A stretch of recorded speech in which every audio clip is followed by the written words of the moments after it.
Baldelli family, and there is against Milwaukee, where he went 6 innings. Broker or visit cozybenefitplan.com/join now. Medical Mutual, the official health insurer of the Cleveland Guardians.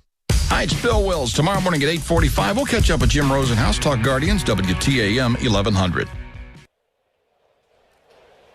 Logan Allen to face an all right-handed hitting lineup. Ryan Jeffers, the catcher, leading off, takes outside a ball. 1-0 Cleveland. The 26-year-old Logan Allen, 6 feet 190. He delivers, and the pitch a little wide, 2-0. Logan Allen, 2-0 lifetime against the Twins, and in those 3 career starts, ERA 2.04. Jeffers takes a strikeout edge, 2-1. Logan Allen coming off 6 shutout innings against Milwaukee 6 days ago. The pitch on the inside corner, a strike. That'll even it up. Logan Allen, fastball, cut fastball, sinker, slider, change. Jeffers, a catcher, leading off, batting .268, 3 homers, 17 RBIs. 1-0, Cleveland on top. We're in the bottom of the first from downtown Minneapolis. Allen's 2-2. Swung on, ripped to left. That's a base hit. And Ryan Jeffers got a fastball and didn't miss it. Now he's not a threat to steal. Minnesota as a team, they don't run much. 10th in the league in stolen bases. That'll bring up the switch hitting shortstop, Brooks Lee, batting right-handed. Carlos Correa, the normal shortstop, and Byron Buxton, the starting center fielder, both out on the concussion protocol list as the pitch is in there. They collided on a pop foul last week, and they're day-to-day trying to get clearance and pass those concussion tests, but they're out tonight. Now the 0-1, missed outside with a breaking ball, and the count 1-1. Brooks Lee, a .250 hitter, 4 homers, 13 RBIs. Logan Allen coming in now, pitching very well here in the month of May. He fires, and the pitch fouled back, 1-2. In the month of May, Logan Allen's made 3 starts with a .287 ERA. And those 6 shutout innings against Milwaukee in his last outing on Tuesday of last week. Now the 1-2 delivery.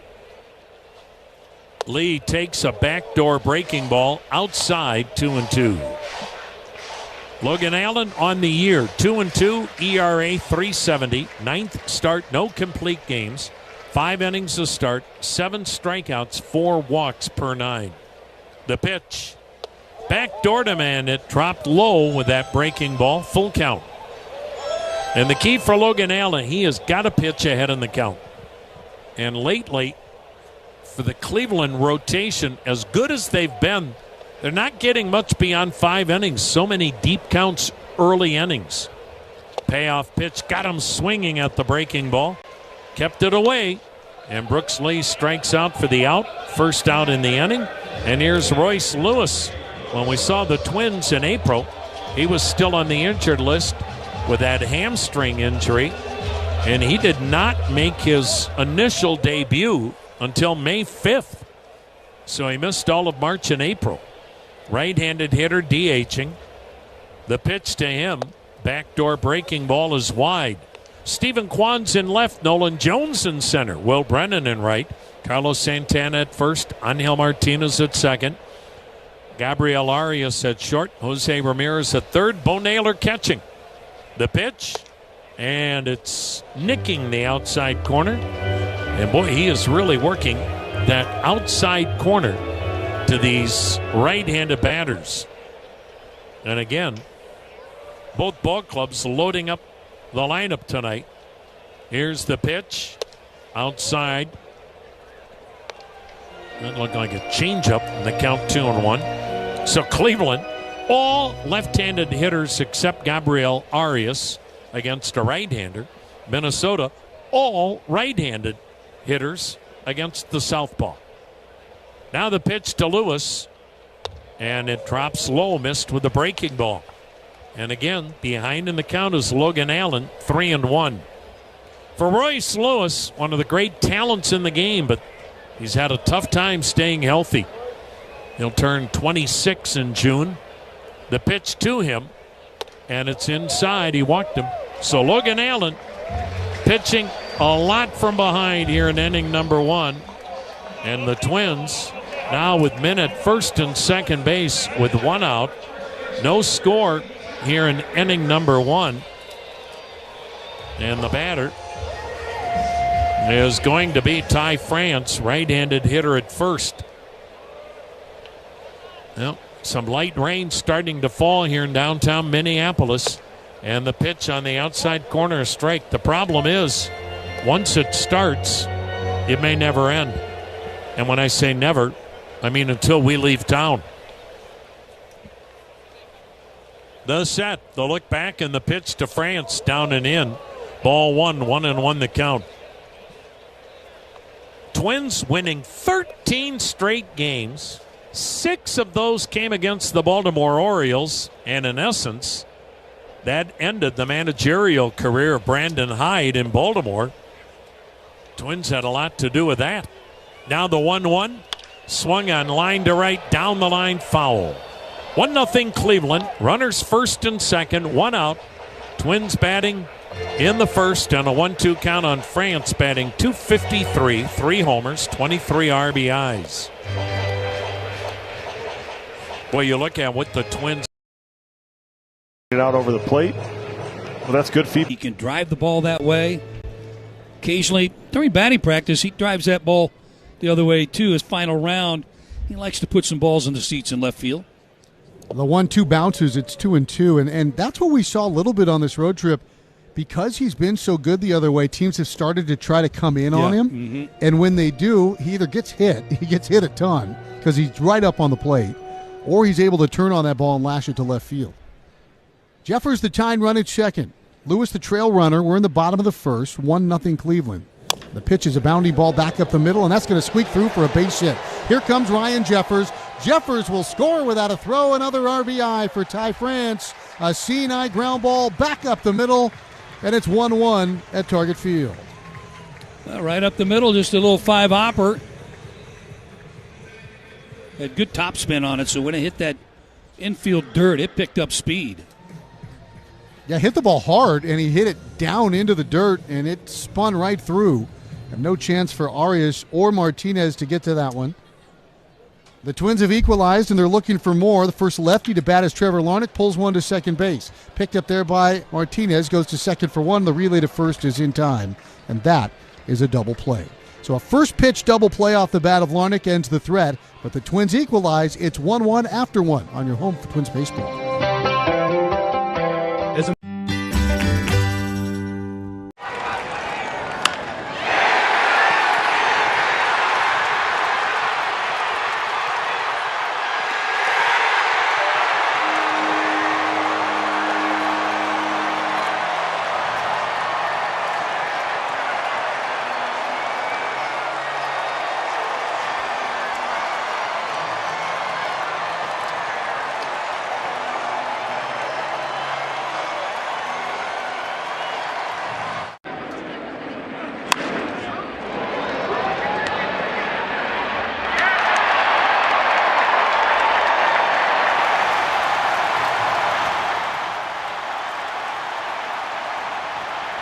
When to take the steaks off the grill or the turkey out of the oven. It's that simple.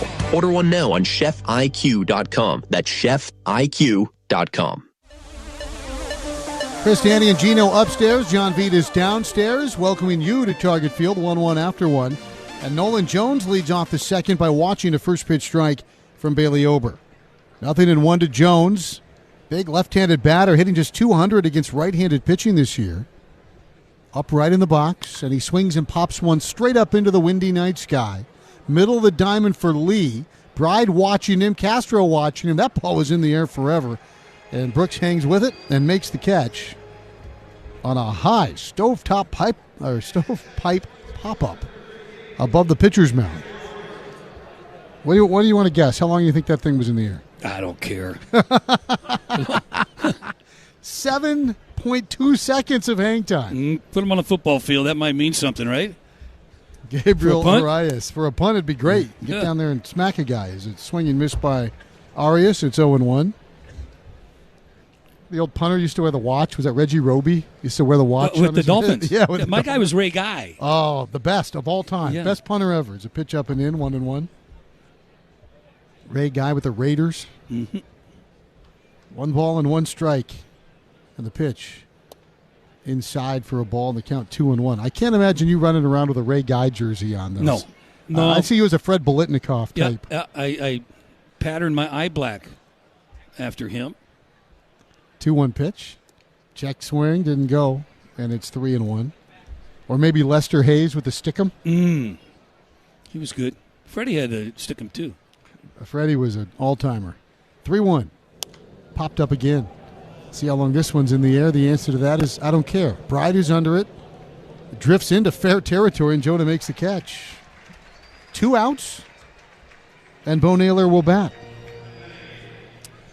What are you watching that shows the hang time on a pop-up? You can go click on it, and it says. Go all click sorts on of what? things. You click on the site here that's tracking the pitches in the game, and you can see the hang time. And that one was 7 seconds.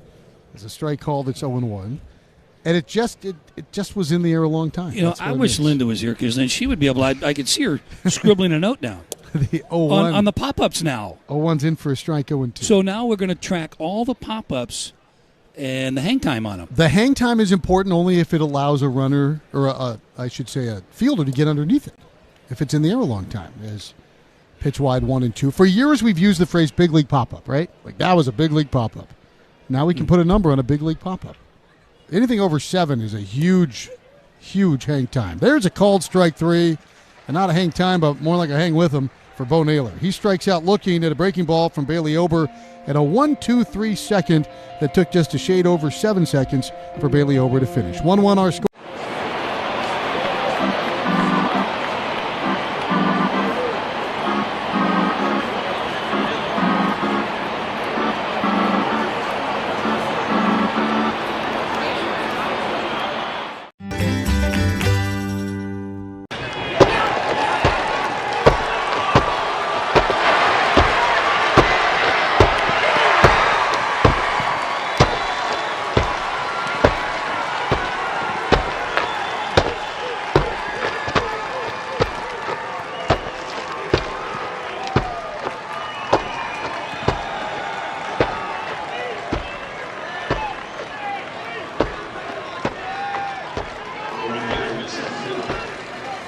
Iowa, and the Dakotas. Online at radco.com. Radco, your truck, your way. Radco, your truck accessories pro.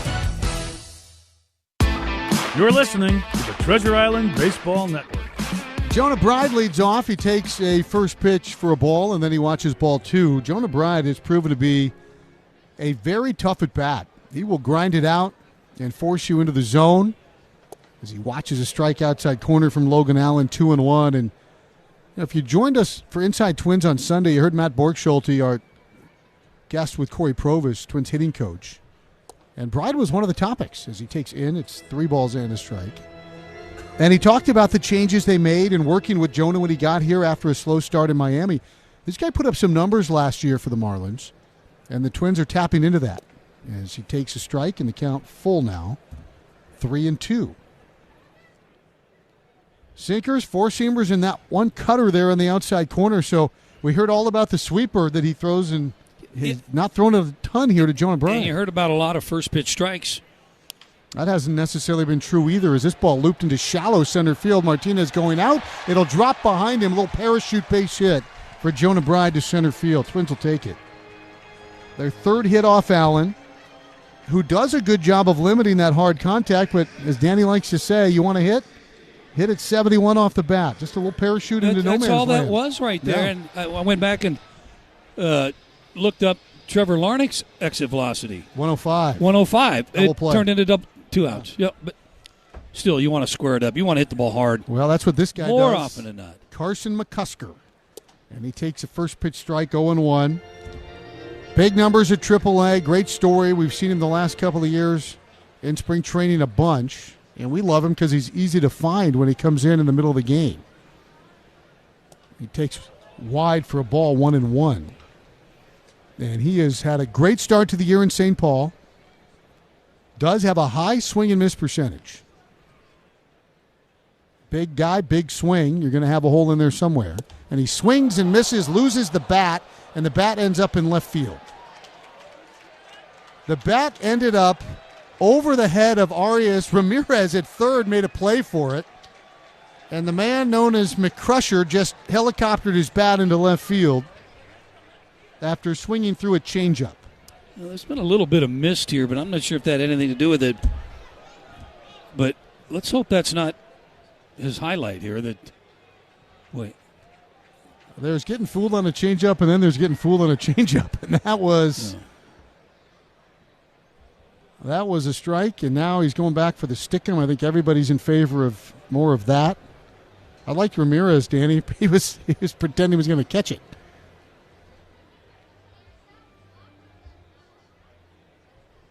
And he goes back, works on the grip a little bit. I think everybody in Twins territory, and he is no doubt about it, fan favorite.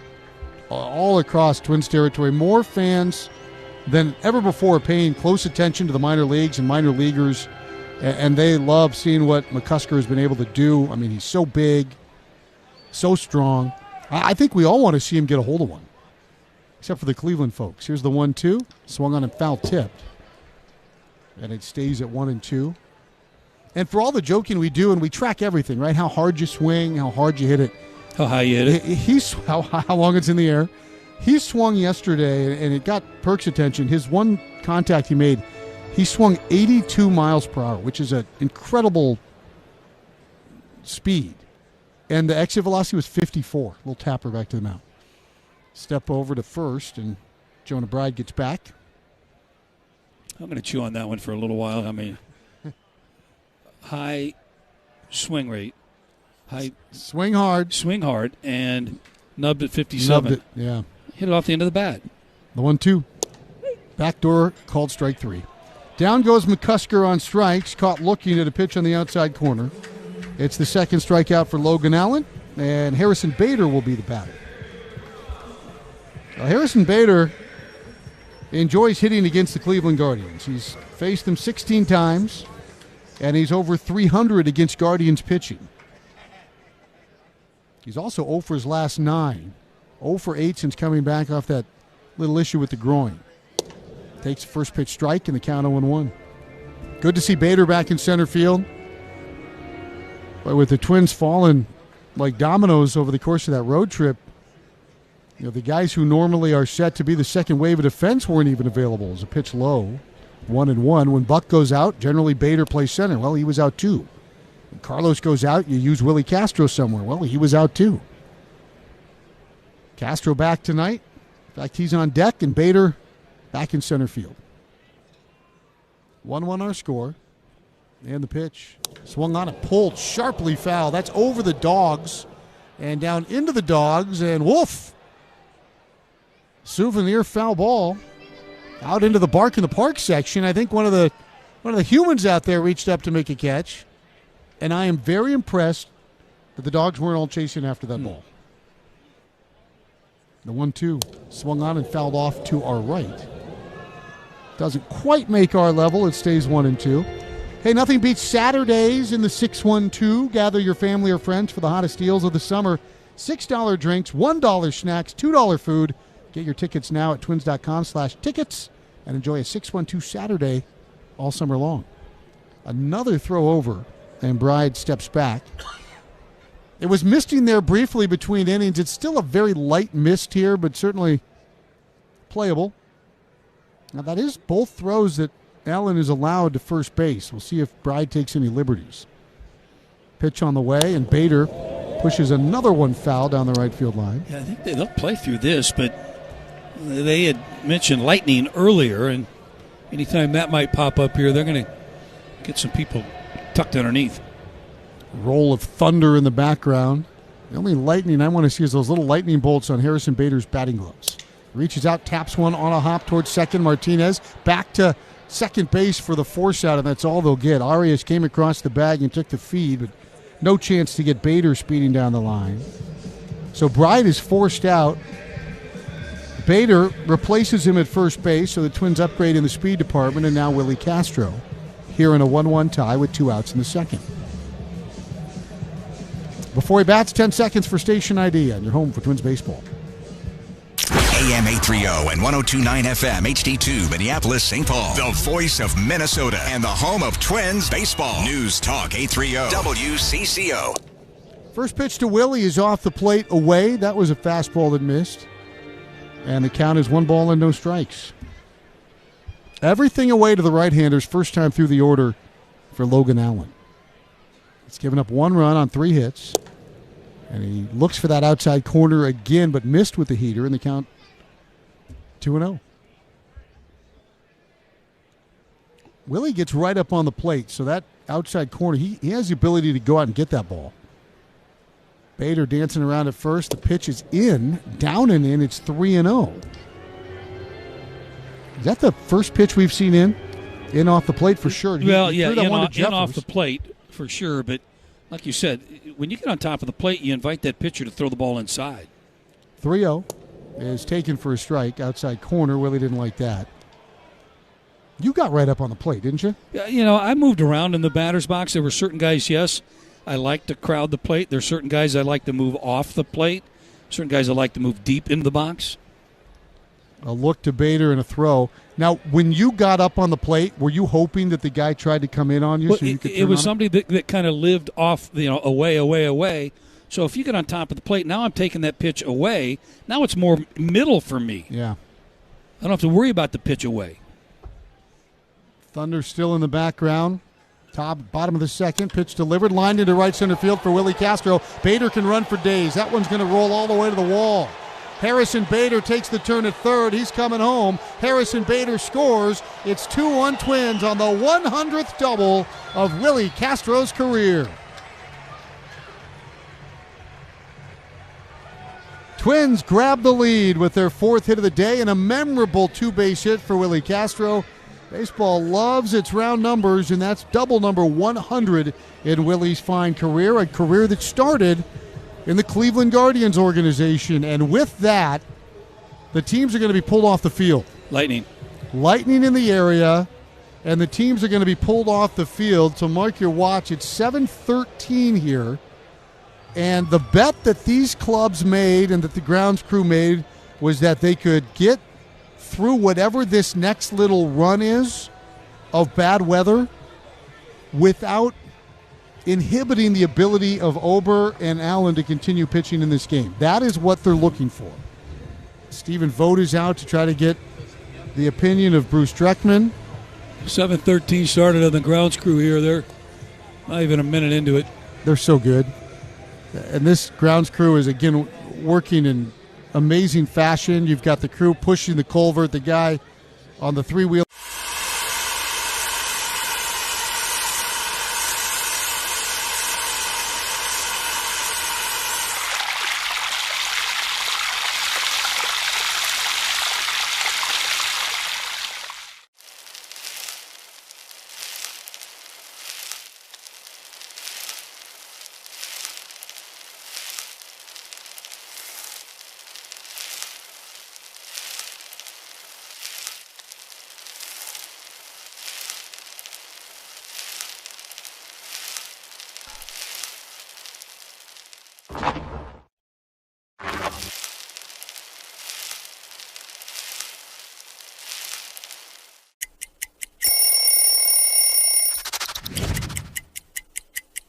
There's so much history right here.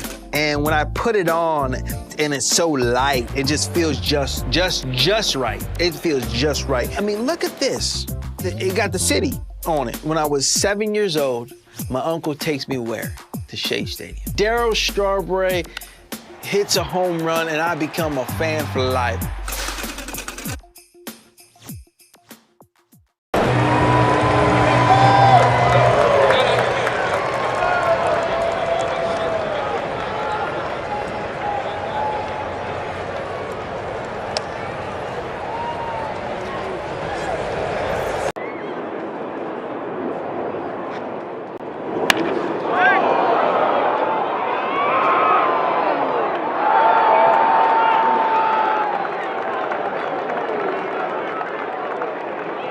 Dogs are headed for the concourse. And, John, we'll invite you to join us in this conversation as you are cozy and dry downstairs. And hey. What do you make of our weather patterns? Have you got a radar open down there? Oh, I've given up on the guesses. I'm 0 for 1 on the season. We were getting ready for our Cardnack reveal, so I think we're going to go ahead and do that. But before we do, can I read you guys the clues? I don't think you know the answer yet. Yes. Yeah, we do. I guessed while you were doing it in real time. Okay. And finish it up. I was right, but it took me a few clues. But go ahead and lay them back on us as we reveal the winner. So people who didn't hear the pregame can listen along, and then we'll reveal the answer, so they can take some stabs at it. Clue number 1. This former Twins player played baseball, basketball, and football in high school. Clue number 2. He was originally drafted by the San Diego Padres. Clue number 3. One of the coaches he played for in college was Mike Maine, the father of big league catcher Brent Maine. And this one might be the best one from Gino, who put this together today.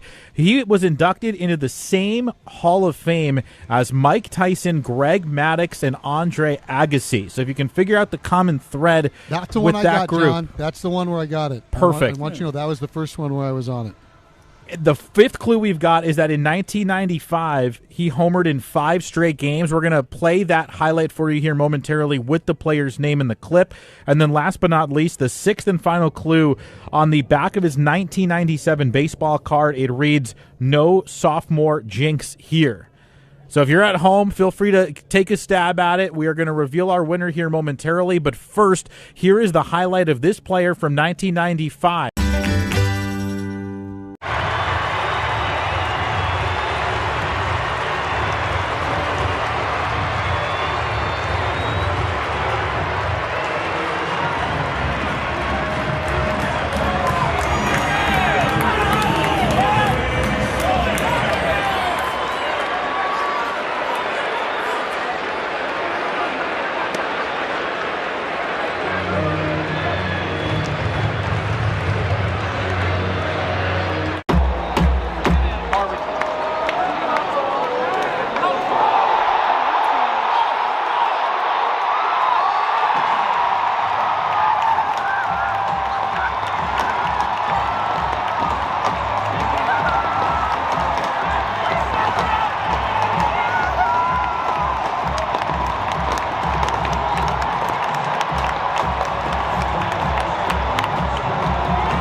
Quickly enough that you wouldn't burn your starting pitcher.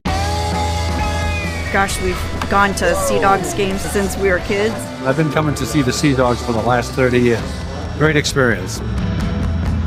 Everybody here is just bends over backwards to help people out and wish the world was like it is right here at the ballpark.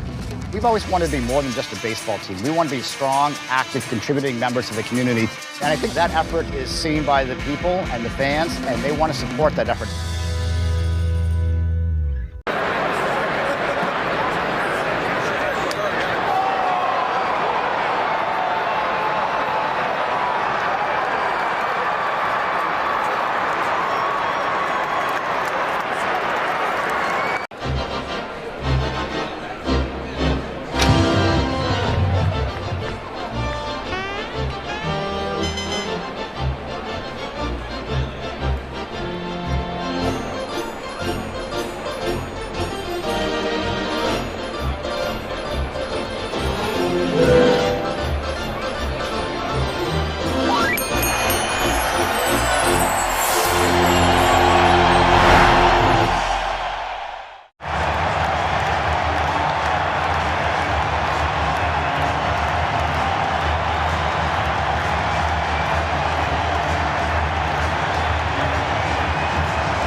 What is it that kind of got you hooked as a foodie, so to speak? My dad was really into food when I was a kid. He traveled for work and he would go to places all over Europe and stuff. He was in sales and I feel like he would come home and try and cook the things he ate overseas. And so as a kid, I was exposed to a lot of like stuff that kids always stick with me. And I will carry that, with my children also.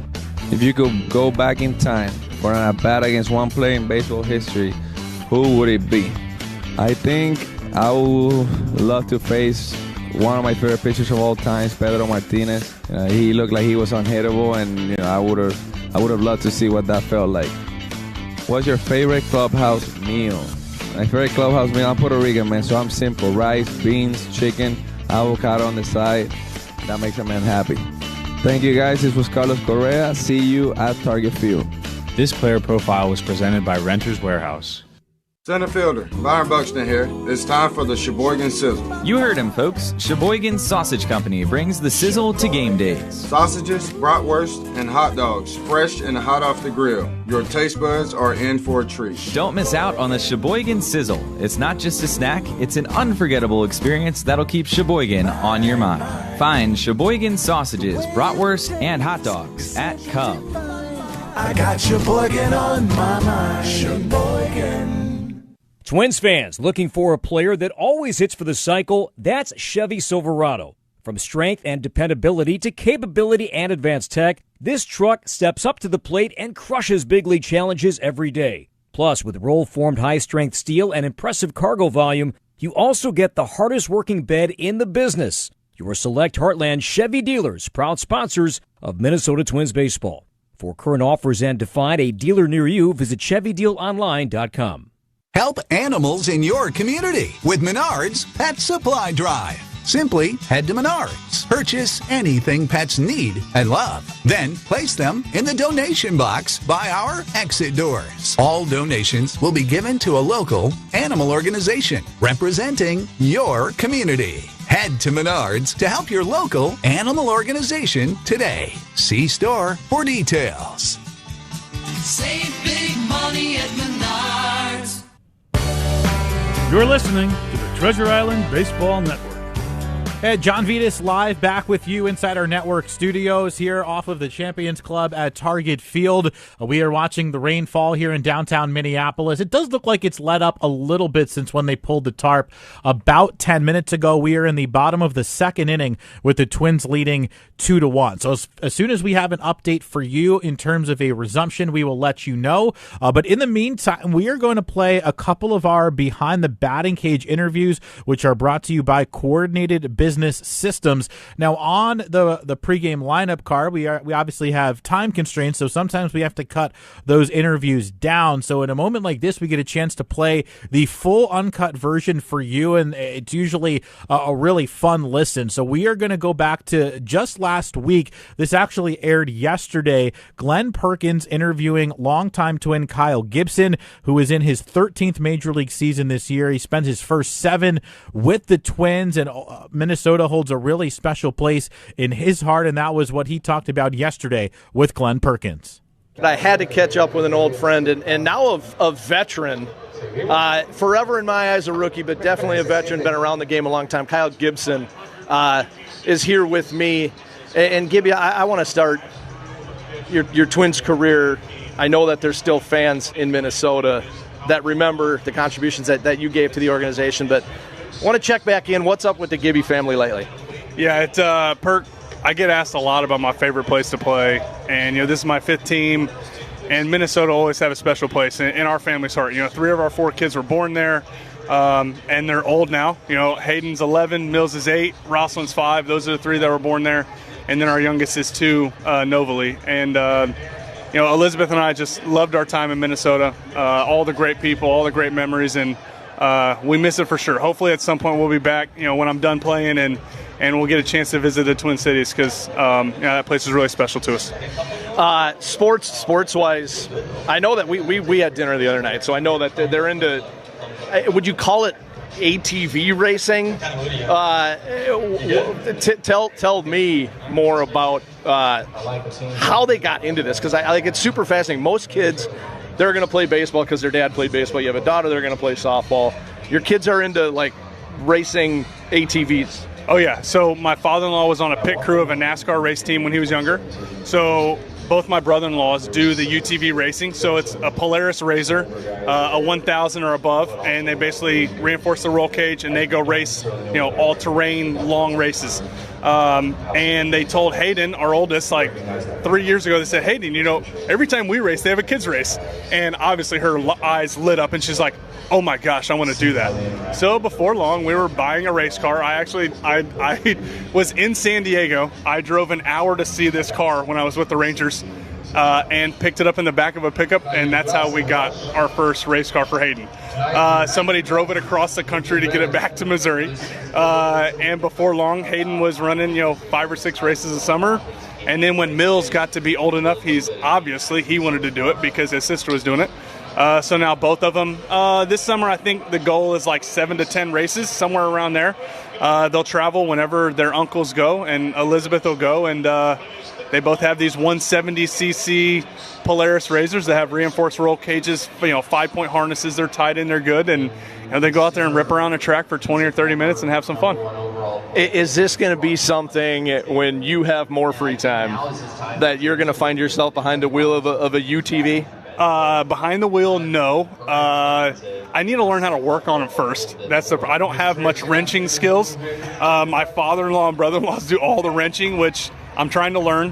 But actually, Elizabeth is growing up in that. I think it's something that she would want to do.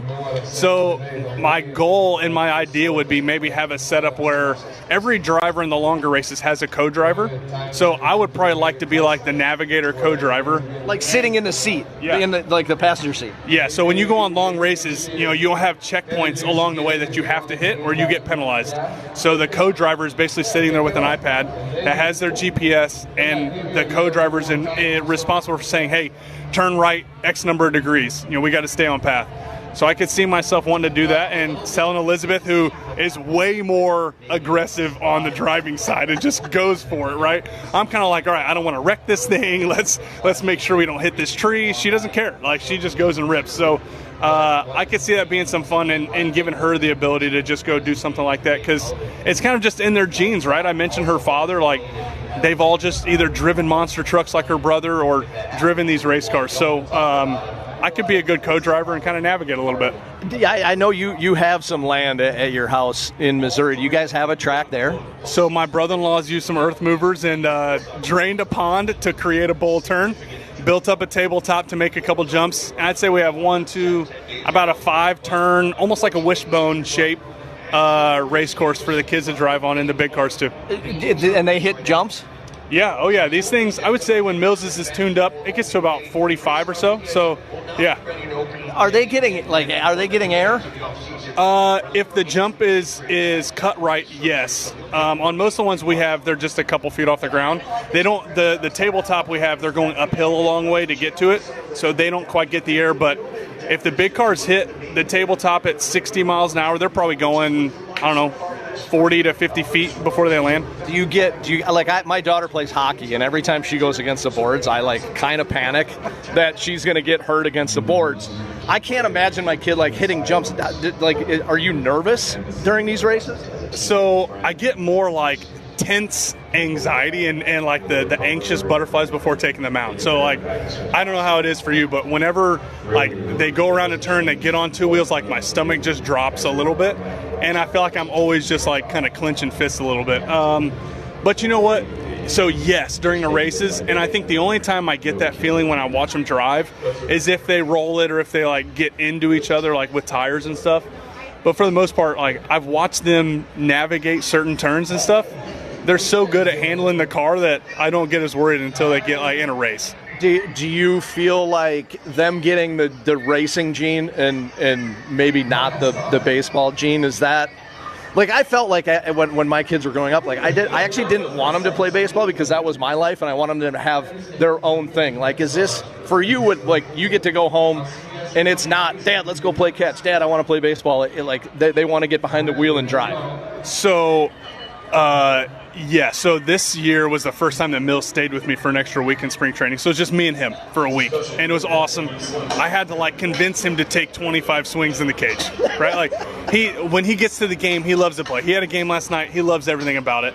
But if you ask him what he wants to do, he just wants to go drive things.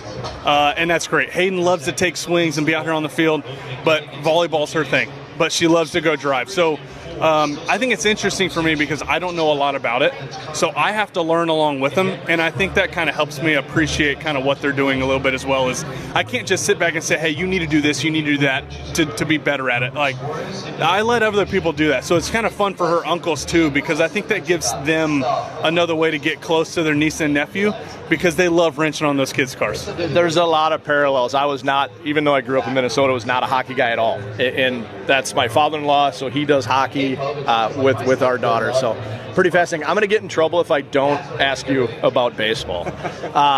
I think my favorite question for anybody that kind of transitioned from old baseball to new baseball and the way it's played now with analytics, the data, getting their take. But I think it's fascinating for you because some of the off-field stuff that you did with getting your arm ready and the preparation that you would do in between starts, you were ahead of the curve on that. And so has that been rewarding to see guys kind of, as you were the outlier, kind of gravitate toward what you were doing and seeing that, and then obviously that means that you were accepting and out front of analytics and how to make yourself a better pitcher. How has that whole, I guess, transition been for you? We joked about this the other night, but yeah, it was kind of weird and intimidating to show up with a connection ball and a throwing sock in 2017. But I also was at the point where throwing without that made me think I needed to have surgery. So I was hurting, from that 2016 season. And thankfully it was just a little bit of an arm path change and stuff like that to kind of get me going. But nothing will replace the intimidation of going out and throwing with a connection ball and having Glenn Perkins and Phil Hughes kick it around the spring training complex as a kickball. But it is cool to see more people that go through delivery changes use the tools that I've used. I will always tell people that the throwing sock and the connection ball changed my career. It changed my arm path. It made my curveball more useful because it added some up to down to it. It made my arm path cleaner. It allowed me to use my legs more. It definitely, Randy Sullivan in the Florida Baseball Armory changed my career. So it's cool to see other guys using it. And I think it allowed me to be more accepting to certain, changes in the game, because being one of the guys that did that early on, I realized that, you can use different parts outside of the game to make you better inside the game. Last one for you, and I know you've had a long career. You got more time than I do, so I've got to respect you for that. But you've accomplished a lot on the field, off the field. Loaded question. And what when you look back, are you most proud of from your career in baseball? Oh, man, what a question. And it doesn't have to be something you accomplished in the field. I know that you're big in the community. I know you have big league impact. It could be something like that, and the impact you've made there as well. Yeah, I think I probably go back to, different relationships you make. And, we all think about, what do you want, legacy, right? I don't think about that a whole lot, because you really just want the guys that you're around to be able to call you a good teammate. You want to be known for a guy that was willing to give more than you were given. And I think probably some of the big league impact is something that, now that I've seen teams around the league do certain things with big league impact, that's cool. But man, I think being able to be one of the guys that is answering questions as a veteran and being somebody that's looked upon to be leaned on in difficult situations to answer the hard questions and to be a leader. That's probably something that I'm most proud of, is being able to transition to that. And when somebody asks me, hey, how have you gone through this tough time so well, right?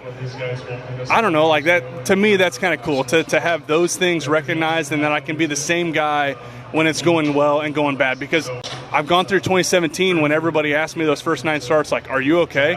I was not handling that well. I was obviously outwardly, I was showing that I was struggling.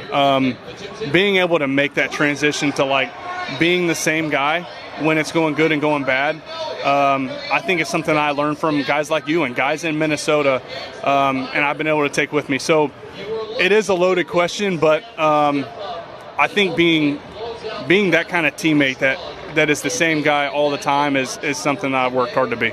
I put you on the short list of favorite teammates, best teammates, and I know we had dinner the other night, and the stories that we told, like, that's what it was all about for me. The laughs, the fun, the memories that we all got to create in this game. So thank you for joining me, and good luck, good health the rest of the way. Perk, I appreciate you, man. Like, what you guys did for me in Minnesota was awesome. So I appreciate you as a teammate. Thanks for sitting down and not interviewing somebody else like Atterbury wanted you to do. Yeah. So thanks for letting me be on the show today. All right, there's Kyle Gibson. Yeah, thank you to Kyle for spending so much time with Perk last week in Baltimore. The shorter version of that interview aired yesterday on the show. This is John Vitas coming to you live in our Target Field studios. We continued to wait out this rain delay here in downtown Minneapolis. The rain has lightened a little bit from when they pulled the tarp. That's kind of when it was at its worst. But right now the tarp is still on the field. No update for you at this point as we are a little bit over 20 minutes into our rain delay. The game is currently in the bottom of the second inning with the Twins leading 2-1. We are going to introduce another coordinated business systems behind the batting cage interview. This is from a few weeks ago. Paul Molitor had the chance to catch up with this year's Twins Hall of Fame inductee, Corey Koski. Hey, welcome back to Behind the Batting Cage segment. Today I have with me former Twin, Corey Koski. Appreciate you coming on the show today, bud. Oh, thank you. I'm happy to be here. Yeah, well, you know what? I thought I would just take a few minutes of your time here to kind of delve back into your life and your career, some things that are ongoing for you now. Growing up in Enola, Manitoba, on a farm, what are some of your fond memories of your childhood?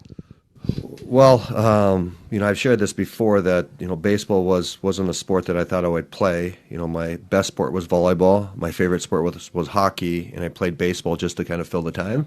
I'm kind of the Happy Gilmore version of baseball. I just did it to, there's 120 days till baseball season, till hockey season, and I just did that to fill the time. That's a good comp with that movie, because I think you still putt like you have a hockey stick in your hand. So when you made your college choice onto Manitoba to play for the Bisons, it was volleyball was at the top of your list as far as what you were pursuing at that time. Yeah, absolutely. So, I had hockey was the deal. I had my full ride offer to go at the UMD. I didn't go to UMD that year because I didn't run my SATs, because I thought I was going to go the following year. And then then Glenn Cusack, who was the coach at the time, came and watched me in a preseason tournament. Didn't think I was good enough, and then I thought I'd get another offer from somebody else, and didn't get another offer. And then I decided I was going to play volleyball. And then out of the blue, a guy a coach from Boone, Iowa, called me, John Smith, and he said, "Hi, this is John Smith from Boone, Iowa. Why don't you come down here and play some baseball?" Yeah, that was a community college in Des Moines, I believe. Yeah, it was, and so it was one of those things where I just decided to go down there. I went down there, walked on the field. There's 90 guys on the field, and I was wondering what the heck did I get myself into. I went home, cried that night, said, I should have went and played volleyball. But I thought I was special, and I really realized how special I was because John Smith literally called me every day.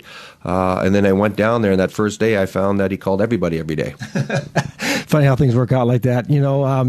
Obviously he must have done some things very well. Drafted, I think, in '94. And then finally made your big league debut in the fall of 1998. Someone else on your team was winding down his career at that time. But what do you remember about getting called up that September and getting a chance to finally fulfill your dream? Well, we actually played together in AAA when he came back. He came for rehab game. Yeah, and so that was really my first experience with somebody that actually played a long time. And it was really interesting to me to watch how you went about and took care of your business and how professional. And it was like you had a plan.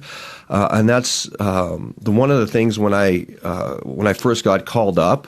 I realized it was really hard to get to the big leagues, but it's even harder to stay. And so I really tried to surround myself with the guys who played a long time in the big leagues and watched how they went about their business. That first year, guys like Terry Steinbach, Ron Coomer, Brett Gates, just watching how they were able to, what they did to lengthen their careers and how they played the game. Yeah, obviously you went on to have some great years with the Twins. 2001 kind of jumps out. I think it was the 27 homers, and kind of a baseball rarity these days. You scored 100 and drove in 100. You know, that's up there in elite category. But I always admired how much pride you took in trying to become a better defender. Tirelessly working on your skills at third base, and obviously it paid off the way that you ended up being able to play that position. Well, there's kind of a story to that. Well, first of all, it's a longer story. I don't know how much time you have here, but I'll kind of we can add it. Okay. The end part of the story is I was hitting. When my first year in the big leagues, I was hitting well, and TK had his morning show on Sundays. I'm rolling into these morning shows, and the team, we weren't doing well, and I was leading the team in many offensive categories, playing once every 4 days. Sure. And so fans started calling in and getting on TK about, like, why aren't you playing this kid? And, like, after the fifth call, TK goes, well, where do you want me to play him? He really has difficulty catching the ball. Like, are you going to put him out there? You're like, he might drive in 3 runs, but he's going to cost us 6. And so that Sunday I went in there and I'm like, I better figure this thing out, because if I want to play, I got to be able to be better defensively. And so I went to Gardy and I said, hey, Gardy, can we go down and work? And so we went down there and we were hitting ground balls and I was boxing everything. And Gardy just got really frustrated with me. And he goes, aren't you an athlete? I said, well, I don't know. He goes, well, didn't you play, weren't you like didn't you play, weren't you a goalie? And I was like, yeah. He goes, weren't you some all-Canadian volleyball player? I said, well, yeah, I played volleyball. He goes, well, be an athlete. And this resonates me, and still to this day. He goes, look, we don't care what you look like. As long as you catch the ball and throw it over there before the guy that hit it to you gets there, that's all we care about. Right. And that kind of this freed me up. Simplified it. Yeah. Well, because I tried to do right, left split and try to do all this crazy stuff. I said, so you just want me to throw it over there before that guy gets there? I'm like, I can do that. So I took my hat, threw it over there. I took Gardy's hat, threw it over there, and said, try to score on me. And we worked on that literally every day. Yeah, and just so much common sense to that approach to trying to figure out how to better perform on the field. I got to ask real quickly, you kind of developed a reputation as being a bit of a prankster. You and Mr. David Ortiz had a few things along the way. Just if you might share at least one little quick story about some of the back and forth of that gamesmanship. Well, I had it with quite a few of my teammates, and they're a lot of them were really gullible, and I don't know why I developed like this, but I took advantage of some of the stuff. Like one time when Torrey, because at the Metrodome, when guys got a little bit bigger time, and so Torrey would have his car pulled in under, and so I jumped in the back seat of his car, and then when he was driving, I jumped out of the back seat and I was like, hey, give me your money, and Torrey screamed, he's like, ah. And he still to this day, he says he didn't scream, but he screamed like a little child. But Ortiz was fun, because Ortiz would have the reactions, and you saw the whole peanut butter deal. Like, he had a significant, he pulled his classic. Yeah, he pulled his pants down, and he's like, what's going on? And he just he emphasized it, and then he would try to do some stuff on me, like freeze my underwear and stuff like that. But it was always trying to take it to the next level with him. But Big O was fun. Yeah, great memories. Hey, just a couple more things. Obviously, you and Shannon and your boys had decided to settle back in Minnesota after you retired. Any updates on some of the athletic endeavors of where your boys are at? Yeah, so I have one at Augustana playing baseball there, and he's turned himself into a pretty good ball player. He came out of college, came out of high school, just a weak little kid, and now he's a big, strong man, and he's turned himself into a really good Division II baseball player. My third, Caleb, is at Indiana, and as a freshman playing in a kind of a Power 4, Power 5 school, you don't play that much. And he's grinded it out, and and put in his time and really worked on getting better. And he finally got an opportunity, and he's having some success. And my youngest, Samuel, he's playing baseball at Benilde, and my oldest one now is in the workforce, doing his deal. The years go by. Last two quick things. Today we unveiled the statue of Joe Mauer out on the plaza. Just your connection to Joe and how appropriate it was to see his statue revealed today along with the other Twins greats. Well, the one thing that nobody knows about Joe is that I'm better than him at speed, because when he hurt that first year when he came in, he hurt his knee. I hurt I hurt my back. We spent a lot of time in the training room together, and we had some epic games of speed, and I dominated him. So they don't, and so, but with that, like, you knew, like, the day I knew Joe was a special player. His first at bat as basically a teenager in spring training. I remember that. Yeah, he was facing like Hernandez, or somebody like that. And the guy was throwing 90, 96, 97. And the way he took those pitches and the presence he had to him, I'm like, this guy's going to be good.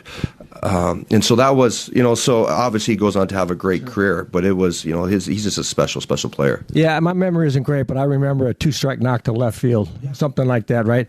Last thing before I let you go, Corey, I really appreciate you coming on today. Big deal for you this summer, elected in the Twins Hall of Fame. Just what that means to you, still being a Minnesota resident and looking back on your time with the Twins. How nice was it to get that phone call? Yeah, it was. It's special, the stuff that we all have our insecurities and insecurities of baseball players, and I look at the other guys that they've put into the Twins Hall of Fame, and I look like Joe, Justin, Eddie, and these guys who I view and I looked up to, and like Kadai, who's had very special careers, and you kind of process it, and you're like, okay, do I deserve to be in here with these guys? And then all the Twins statisticians are telling me about WARs and stuff, all that, and they compare my numbers. And they show here, and I'm like, oh, okay. Like, I just look at batting average, things that we didn't know about. Yeah, but it is, it is an honor to be a part of this, and it's just exciting to be, because Minnesota is our home, and I left. I played with other teams, but we moved back here. We live here, and Minnesota has always been my, I've always, always at heart been a Twin. Yeah, that's great. I really will look forward to that occurring this summer. Hey, I appreciate you having coming on with me today. Enjoy the day, and we'll see you somewhere down the road. All right, thank you. Yeah, thank you to Paul Molitor and Corey Koski for that conversation. Really fun to hear Corey talk about all of his success playing volleyball and hockey and ultimately becoming such an accomplished baseball player. As we welcome you back in live in our Target Field studios, we do have some good news to pass along, and that is that the Target Field grounds crew has just taken the tarp off the field here in downtown Minneapolis, and they are currently squeegeeing some water off of the shallow portions of left field. So that is good news that there may be some progress towards baseball here pretty soon. The delay is just right around 35 minutes right now. So we are still in the window where if we do resume soon, both starting pitchers might have a chance to continue in this game. But still efforting an official update. We are going to take our second rain delay break, come on back, let you know what we know, and then potentially go back into some fun interviews from the last few weeks here on your home for Twins baseball.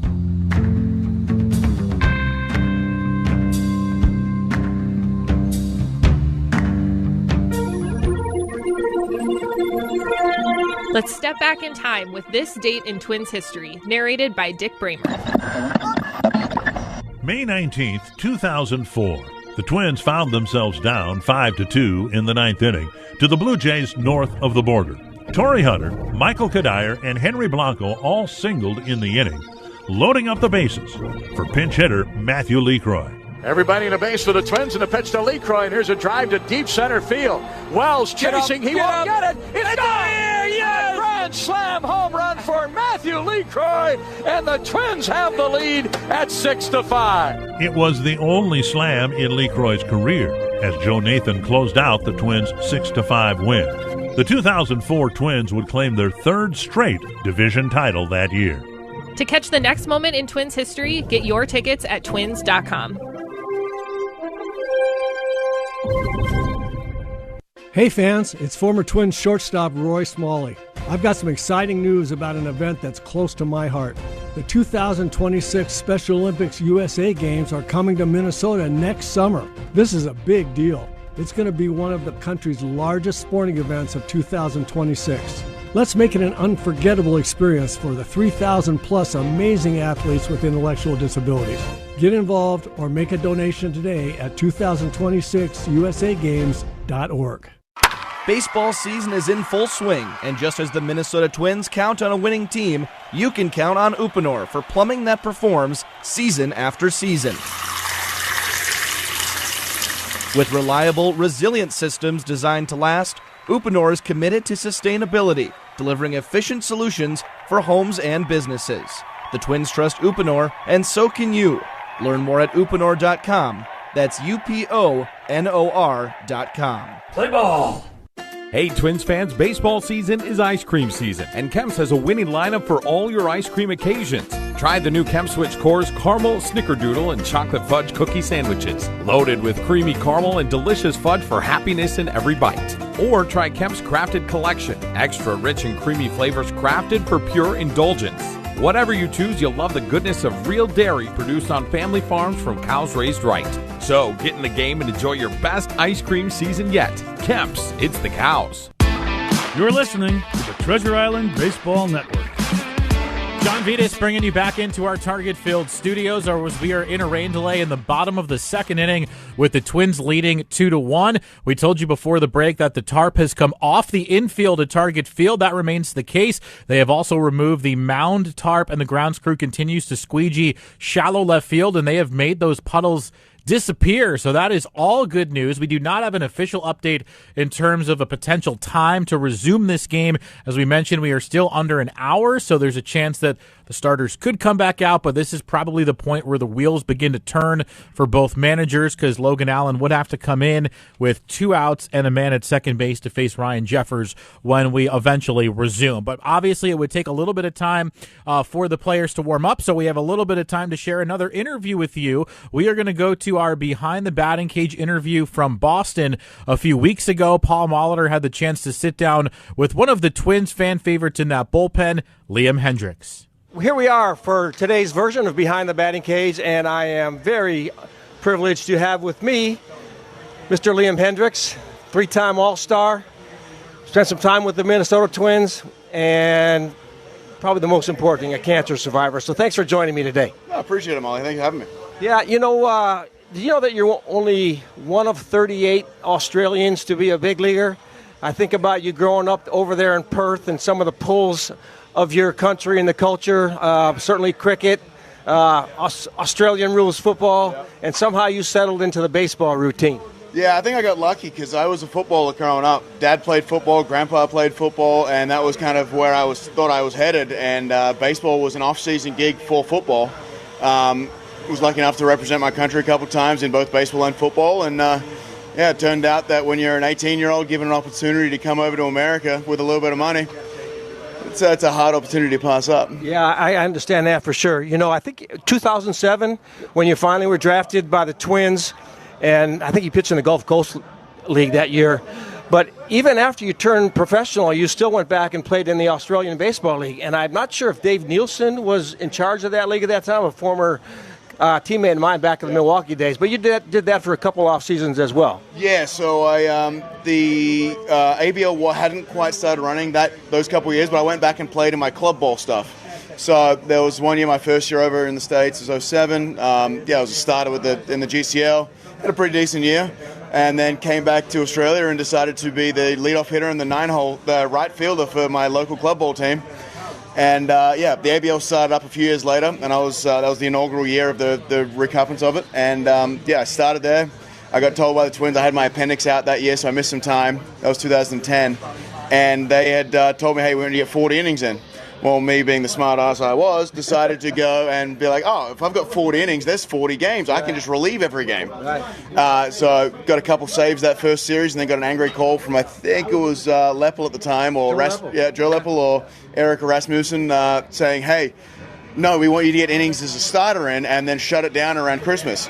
So I started and decided to get absolutely destroyed in that league to the point where I got 20 innings in, and they were like, yeah, that's good enough.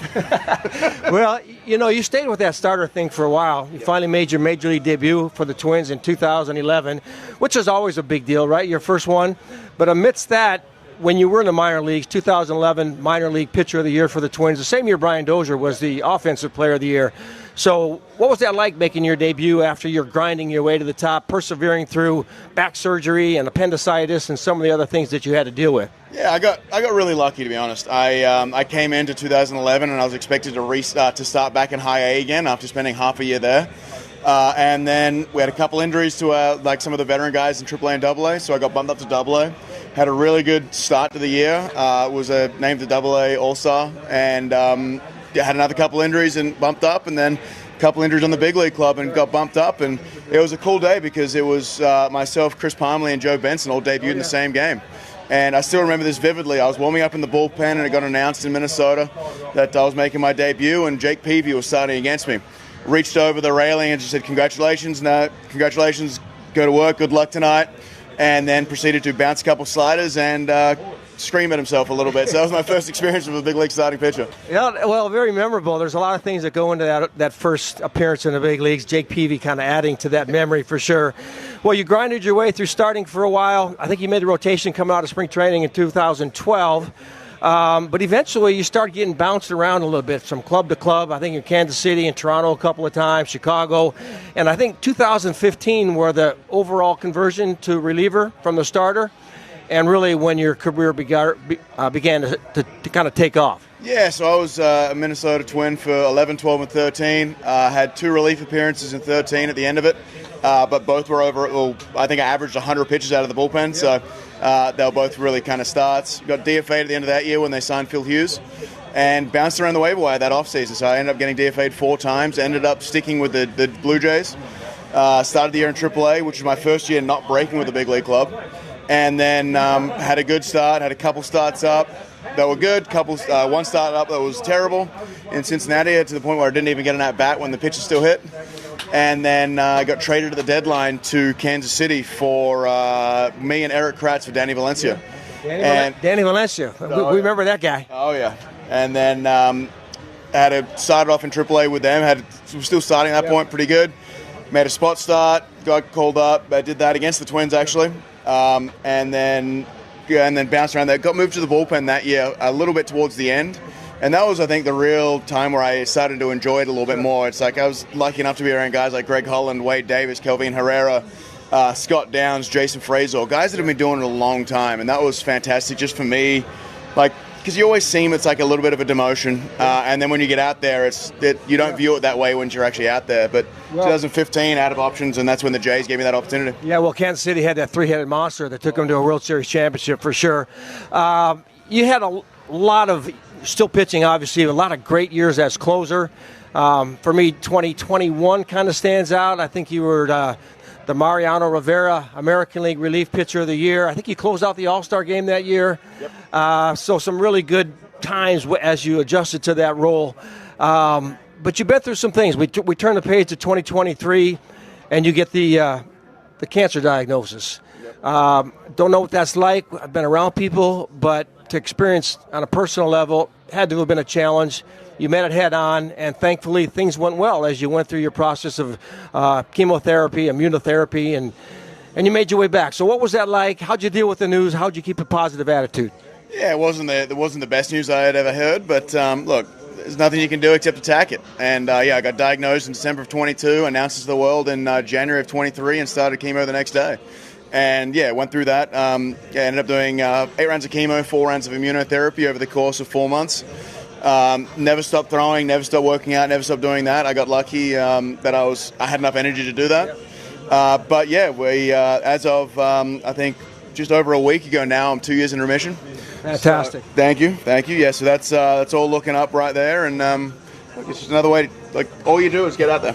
I give you credit for the way you battled and persevered through that. You've been a nice advocate for some of the charities you're involved with. I'll get to that in a little bit. But followed up that having to go through Tommy John. So kind of one thing after another. Yeah, I mean, it just I was pretty certain my arm was gone before I got back from the cancer diagnosis.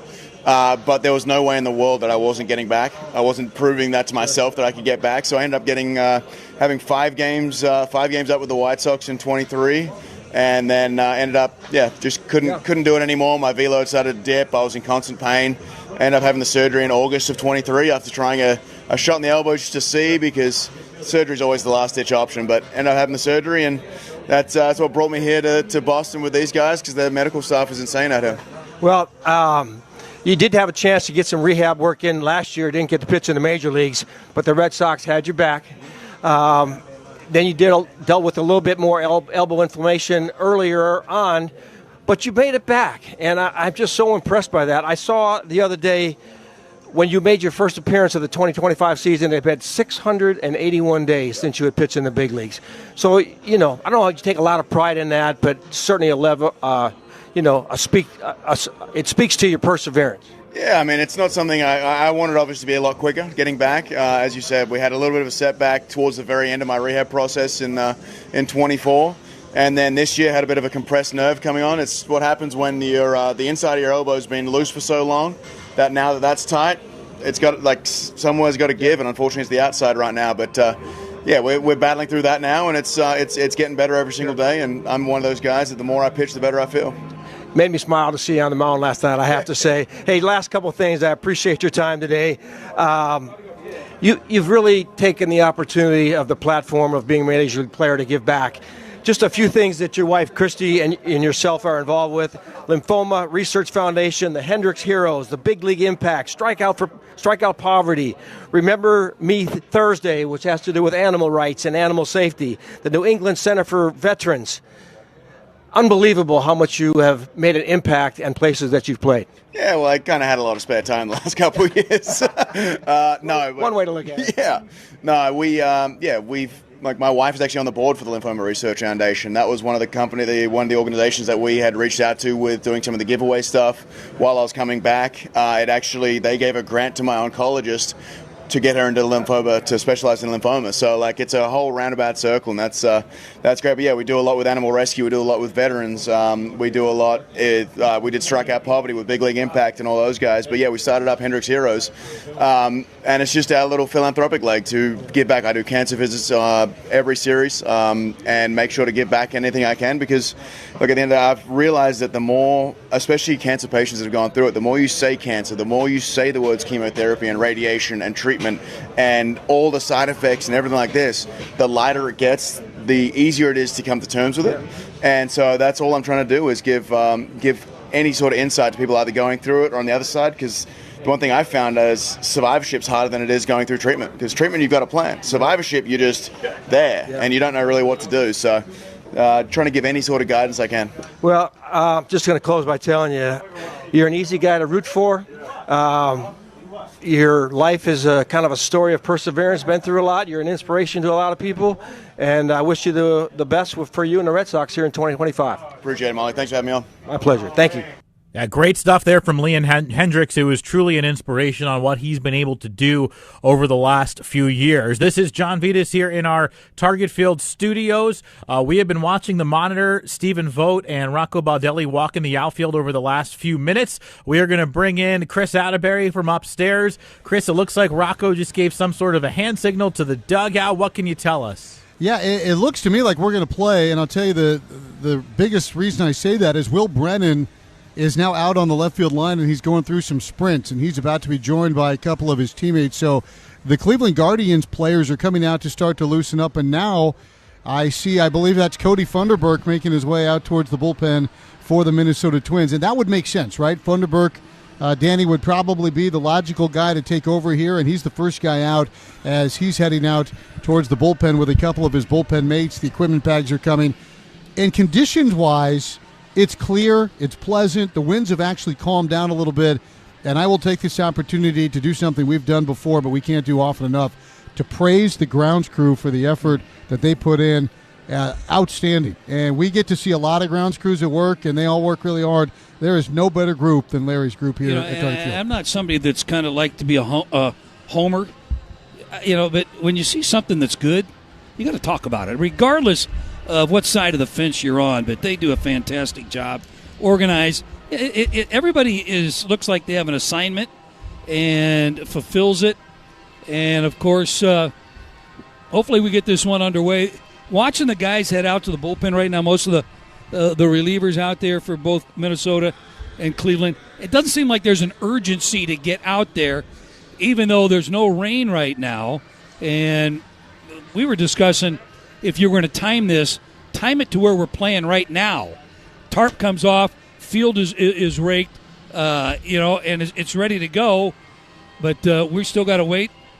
Some guys got to get their legs loose a little bit. But obviously there's going to be a start time here. It was 7:13 when this started, so it's going to be almost an hour. Yeah, and I think what we're hearing now is we're just going to get going here in about 8 to 10 minutes. So generally they give you like a time and then somebody warms up. And I think we're just going to roll it here in 8 to 10 minutes. And just to recap, again, the storm came. It was misting. They played through a little mist. The Twins were batting. Bottom of the second inning, an RBI double by Willie Castro had just scored Harrison Bader to give the Twins a 2-0 lead. That was off starter Logan Allen. And then the lightning strikes. That's really what I think encouraged the umpires. Hey, get these guys off the field. Lightning in the area. There was some horrific thunder booming in and around the area. And then the rain really came. That, again, was at 7:13. So we're looking now at about 8:09. So just under an hour. By the time we start, it's going to be about an hour. So the big question is always pitching. And you hate to lose a starting pitcher. And we have yet to see if Logan Allen's going to give it a shot. Usually, Danny, historically, I think 30 minutes, 40 minutes maybe, a starter comes back out. It seems to me an hour is probably a little bit long. I would be surprised if we saw either starter return to the mound. I would be real surprised as well. And just trying to keep an eye out there in the bullpen. And you said if we're going to start here in the 8th, and it is Bailey Ober is going to come out and jog with some of the position players. So he may be jogging all the way out to the bullpen right now. So that might be a good sign that he stayed lathered, loose, ready to go. They do have the ability now, unlike when you played, they've got ability to go down, throw in the tunnel and throw in the cage and do their work. While Bailey does indeed jog out to the bullpen in center field, while the intensity of the sprints increases for the Guardians position players. Why don't we pause 10 seconds for station identification here on your home for Twins Baseball.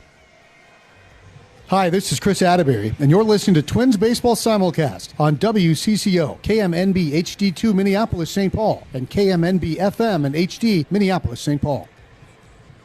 Yeah, the other thing I'm noticing here, Danny, we're going to go in 8 to 10 minutes. Nobody's throwing in the bullpen for the Guardians. Now, that may mean that Logan Allen has been throwing down underneath and that perhaps he is able, to come back out and pitch a little bit here. And Logan's not a guy that's a high-velocity guy that full max effort every time he throws a pitch. And like you said, we're about an hour rain delay. So, in theory, these guys could be like into the 5th inning by now. Mm-hmm. So, yes, you talk about these up and downs. You get in there in the bullpen and underneath there, simulate a little bit of a game here with some hitters. Nothing max effort, just kind of keeping the body loose. And then to be able to come out here and hopefully maybe it's a new trend now. Yeah, the players are warming up on both sides, and everybody appears to be in good spirits. The field is in really good shape. As again, Larry DeVito, who heads this grounds crew, the head groundskeeper, he doesn't just give the orders to this well-oiled machine. He's out there with rake in hand. The amount of water that they put down the drain out in left center field behind shortstop is astounding. The warning track looks a little damp in right center field. For the right fielders to think about if they get out onto the warning trap, or the infield looks to be in very, very good shape. Again, here's the recap. It was the Guardians, a team that has struggled to score runs of late, that scored first. They got an infield hit from Angel Martinez in the first inning. Jose Ramirez lined out, but then Kyle Manzardo whistled one off the wall in right field, just over the head of a retreating McCusker. Carson got close to the wall, so it bounced back past him, and he wasn't able to get to it. Bader had to come pick it up from center. That allowed the run to score, and it was 1-0. Twins answered immediately. Leadoff single from Ryan Jeffers in the leadoff spot. He now has 8 first-inning hits this year. He's 8 for 18 in the opening frame. After Royce Lewis walked, Ty France delivered yet another run-scoring 2-strike base hit, and the Twins tied it at 1. Bailey Ober set him down in order in the second. He's thrown 27 pitches through 2 innings here tonight. And then Jonah Bride opened the second with a single. McCusker struck out looking. Bader forced Bride at second base, and then he scored on Willie Castro's double to right center field, the 100th double of Willie Castro's career. Taking a look now out here, the Guardians continue to prep down their line. A couple more bullpen arms are walking out to right center field. And, Danny, you really want to get this one in. The weather looks rough tomorrow. It's a division game. It's a meaningful game. These two teams started the day separated by a half game in the standings. Yeah. Twins are 5 games back, and then Kansas City and Cleveland 5.5 back, just a half game behind. And it looks like, indeed, it will be Logan Allen now making his way to the mound. So the good news, Allen is throwing, and Bailey Ober is up in the bullpen for the Minnesota Twins. So kudos to both staffs. And I'm talking not just coaches, but I'm talking about trainers and all the people involved in the physical health and well-being of these players for keeping these guys loose and good to go. Well, no question. That's you've got the trainers, the medical staff in there to make sure that everybody is dialed in and doing what they need to do. I'm sure that there was a game plan here when the rain started coming down. It got a little closer to closer as to, hey, here's what we're going to do, guys. And you alert the clubhouse to let them know that, hey, here's the start time we're looking at, and it's 8:11 right now, and if there's 8:13. That'd be perfect hour. 1 hour. So, just let the guys know that, therefore they're not taking their uniform off. They're still physically and mentally prepping for this game here tonight. And now the mental part too comes into play. The pitchers mentally, are you still with it as the Guardians take the field defensively behind Allen? He's thrown 44 pitches. He's waited an hour. He has Willie Castro at second base. Ryan Jeffers is the hitter. And Jeffers already 1 for 1 today. His second at bat coming here in the second. Twins lead the game 2-1. So we are going to get underway with the Twins trying to add to this 2-1 lead. Chris, here's where an hour rain delay. You said Willie Castro, the runner at second base. If that's Danny Gladden, he's going to third base to right start away. this right away. No, I'm starting the rain delay. Coming out of the rain delay, I go to third base, see if they miss the fact that I'm supposed to be at second. Try it at third base. Has that ever worked for you? I've tried it. Did it? Dan, it didn't work. They sent you back to second. Yes. So when you say Dan Gladden's going to third, you're not stealing third. No. You're just going to go stand on third. All right, let's go. We're going to play ball. Okay. You go to. Wait a minute. I thought Castro was at second. No. I went to third on the throw. I'm third base. Here we go. We are just about set. Umpiring crew is ready. The Dogs are back in play down the third base line. And Bailey is making the walk-in from center field. He and Pete Mackey are out in right center now, just passing Nolan Jones. The left fielder is Stephen Kwan. Nolan Jones in center. Will Brennan in right. Ramirez at third. Arias, the fine shortstop. Martinez at second base. Santana is at first, and Bo Naylor is catching. And again, Logan Allen is the pitcher. Willie Castro says hi to Carlos Santana on his way to second base, so he's going to go a little milk and cookies for you. I know you'd rather see him try the sneaky route. That's all right. Maybe he steals this game's being held up right now because of Bailey Ober walking off from the bullpen into the Twins dugout. Yeah, he's still in fair territory. He and Pete Mackey. Pete has to take 2 steps for every one of Bailey's as they cross the line and finally are in foul territory. And Jeffers is awaiting the go sign from Bruce Druckmann. So here we go. Clock says 8:14 right now. And it looks like it's going to be 8:15 when we actually get underway. Druckmann says that's enough. Here comes Ryan Jeffers. The clock still says 8:14. I'm going to call that 1 hour and 1 minute rain delay. See if Jeffers does an ambush here. Jump on that first pitch. Well, he throws a lot of first pitch strikes. No, he does. That's the scouting report. Not tonight. He hasn't tonight. Well, he's had an hour to think about his strategy. Jeffers awaits, the pitch delivered, and he takes it wide, and he's stuck with that same game plan, Danny, and that's nibble away to the righties. We're back playing baseball. Glad to have you with us still. Appreciate John keeping the train on the tracks with those great interviews as the pitch is down in the dirt, and the count is 2-0. We heard Glenn Perkins with Kyle Gibson. Of course, that Liam Hendricks and Paul Molitor as well. Corey Koski with Molitor. Yeah, I listened to that interview, and all I heard was Perkins talk about the dinner he went to. Yeah, we went to dinner. 2 balls and no strikes. Had to get Glenn out of the lobby to get him to the restaurant. 2-0 pitch is in there on the outside corner, and the count is 2-1. So Logan Allen, Danny, he's going right back to the same plan. That's the sweeper away, kind of backdoor to the right-handers. Jeffers got a fastball up and in, he yanked to left, and he swings and misses, and that's a changeup off the outside corner, 2-2. So Same location, Yep. similar velo, Yeah. different direction, different movement. 2 balls and 2 strikes. It is Bark at the Park night. Ryan has a dog named Yogi, and he swings and misses, and down goes Ryan Jeffers on strikes. Swung right through that sweeper. That was the first one that crept all the way to the middle of the plate, and it retires Ryan Jeffers. So we waited out a delay of an hour and a minute. We've played 2 innings of baseball. Twins lead 2-1. Let's check in with John on the Home for Twins Baseball. DeRusha E.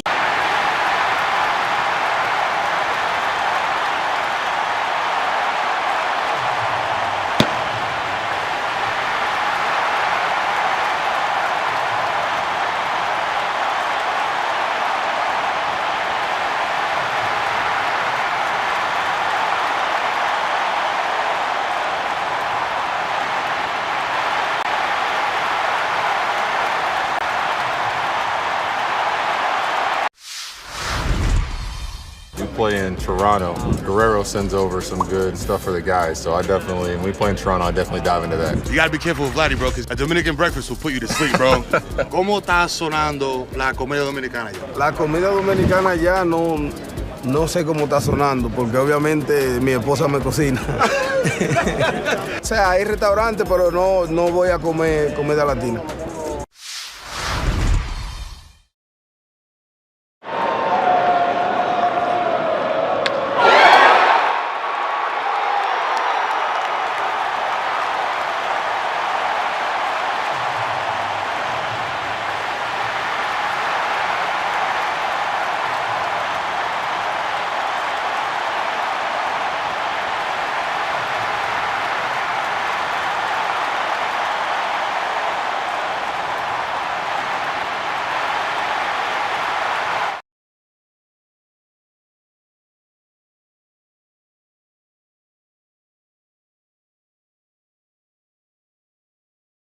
Hitters are just 2 for 19 with 2 outs and men in scoring position against Ober this season. Now let's see how he handles a 1-hour rain delay. Chris?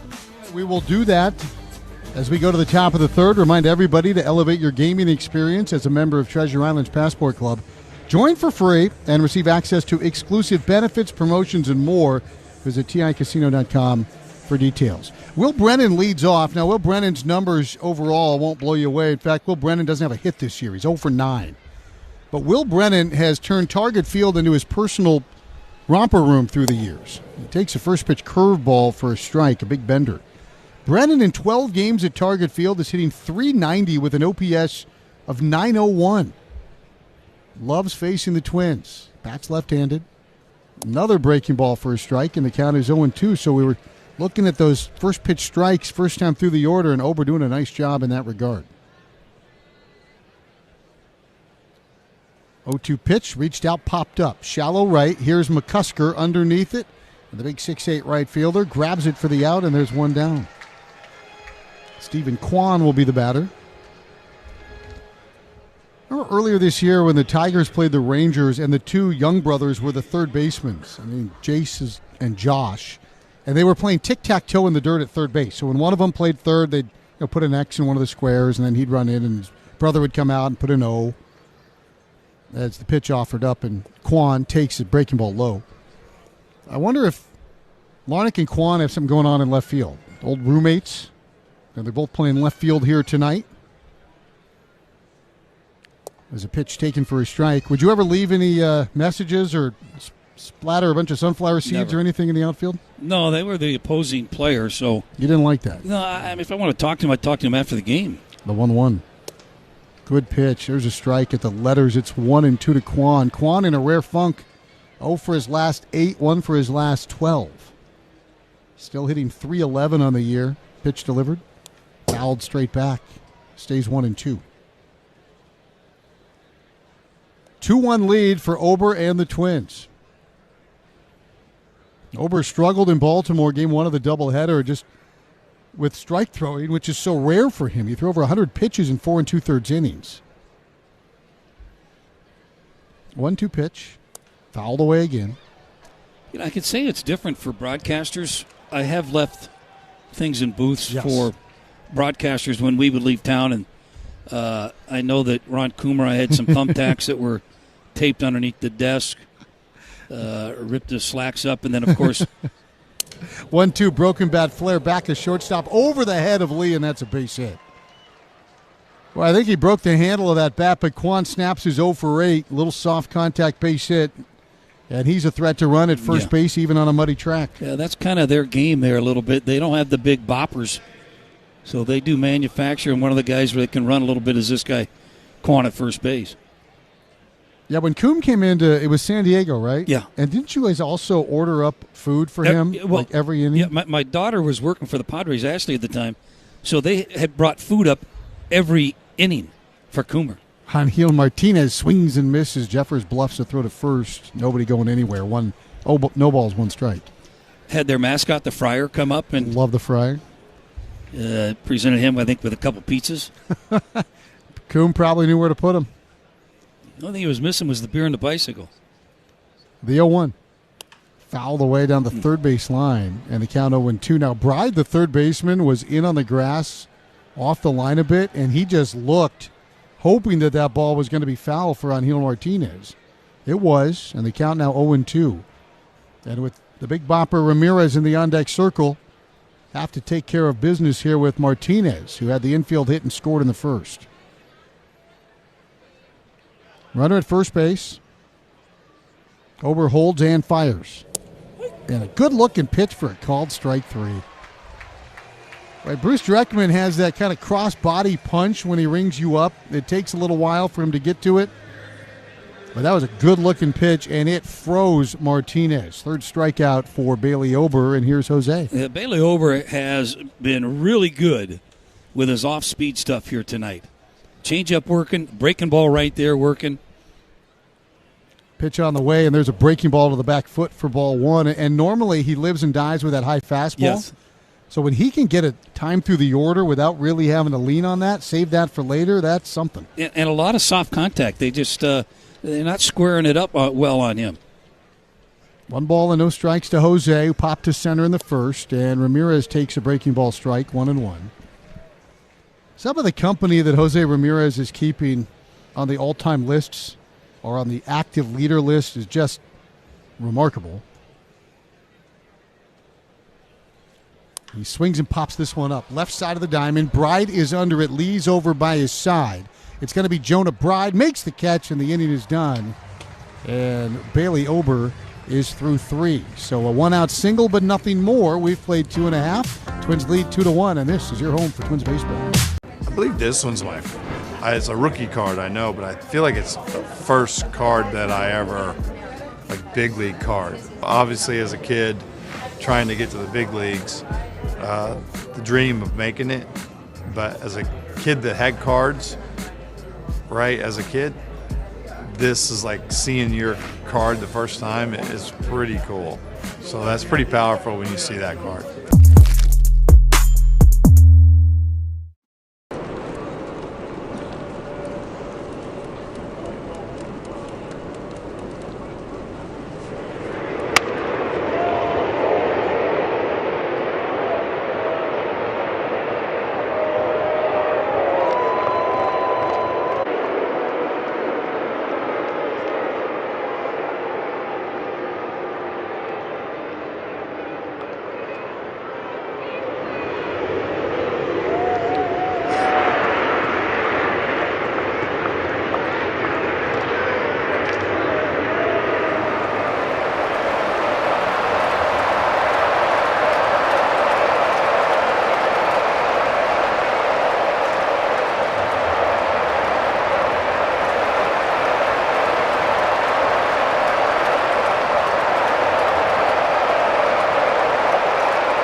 Summer starts here. Dealer inventory may vary. See your participating Toyota dealer for details. Toyota, let's go places. Have your burger and share it too with Pizza Luce's limited time bacon cheeseburger pizza. Now through June 9th, enjoy a medium bacon cheeseburger pizza topped with ground beef, bacon, pickles, and more with 2 Summit Twins fills for just $30. Only during Twins home games and only at Pizza Luce. Brooks Lee leads off. First pitch hacking, pops one into shallow right field. Martinez retreats. He's under it. He's got it, and it's a 1-pitch out. So Lee is out on a pitch, and Royce Lewis will bat. And Danny, the rain coming down a little harder now. It's misting here, but a thick mist at Target Field. We're in the third. You have to get through 5 or 4.5 if the Twins are leading for it to be an official ball game. Expecting guys to swing early here? Well, it is misting. We've played under conditions like this for whole 9 innings before. But we have. The field's in great shape, so just have to see how they play this out. First pitch is a breaking ball wide to Royce Lewis. He took it for a ball. They come back in the zone, and he bounces one to third. Ramirez cuts in front of the shortstop. Arias wings it to first base, and he gets Royce Lewis. So 3 pitches for 2 outs, and now it's Ty France. Now, the one thing we don't have to deal with now, the thunder lightning element. That's what really derailed things the first go-around, was the danger of the lightning. You know, and there might be a conversation that somebody threw down there in the dugout saying, hey, guys, this rain is going to be coming again, so ground ball we got the third. lead. Let's go. Yeah, 1 pitch, grounded to Ramirez, and he throws him out. That's a 4-pitch inning, and the bottom of the third in the mist is over. So the Twins hold to that 2-1 lead. We go to the 4th next on your home for Twins baseball. Hey, it's Henry Lake at The Lake Show. Heard weeknights, 6.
This is the Treasure Island Baseball Network. Well, we were headed to the top of the 4th, a portion of Twins baseball that's brought to you by United Healthcare, your hometown health plan. Learn more at UHC.com. But we are no longer headed to the top of the 4th. The rain got a little thicker. The Twins were on the field going through their warm-ups, and suddenly on-staff meteorologist Mace Michaels was out talking with the umpires. Suddenly that top-notch ground crew is back out for a second tarp pull. We got a clock on this one, Danny? Looked at 8:29 when they got things going. Yeah. They looked even a little faster than they were the first time. Again, no thunder, no lightning, but getting a little wet, in particular on the warning.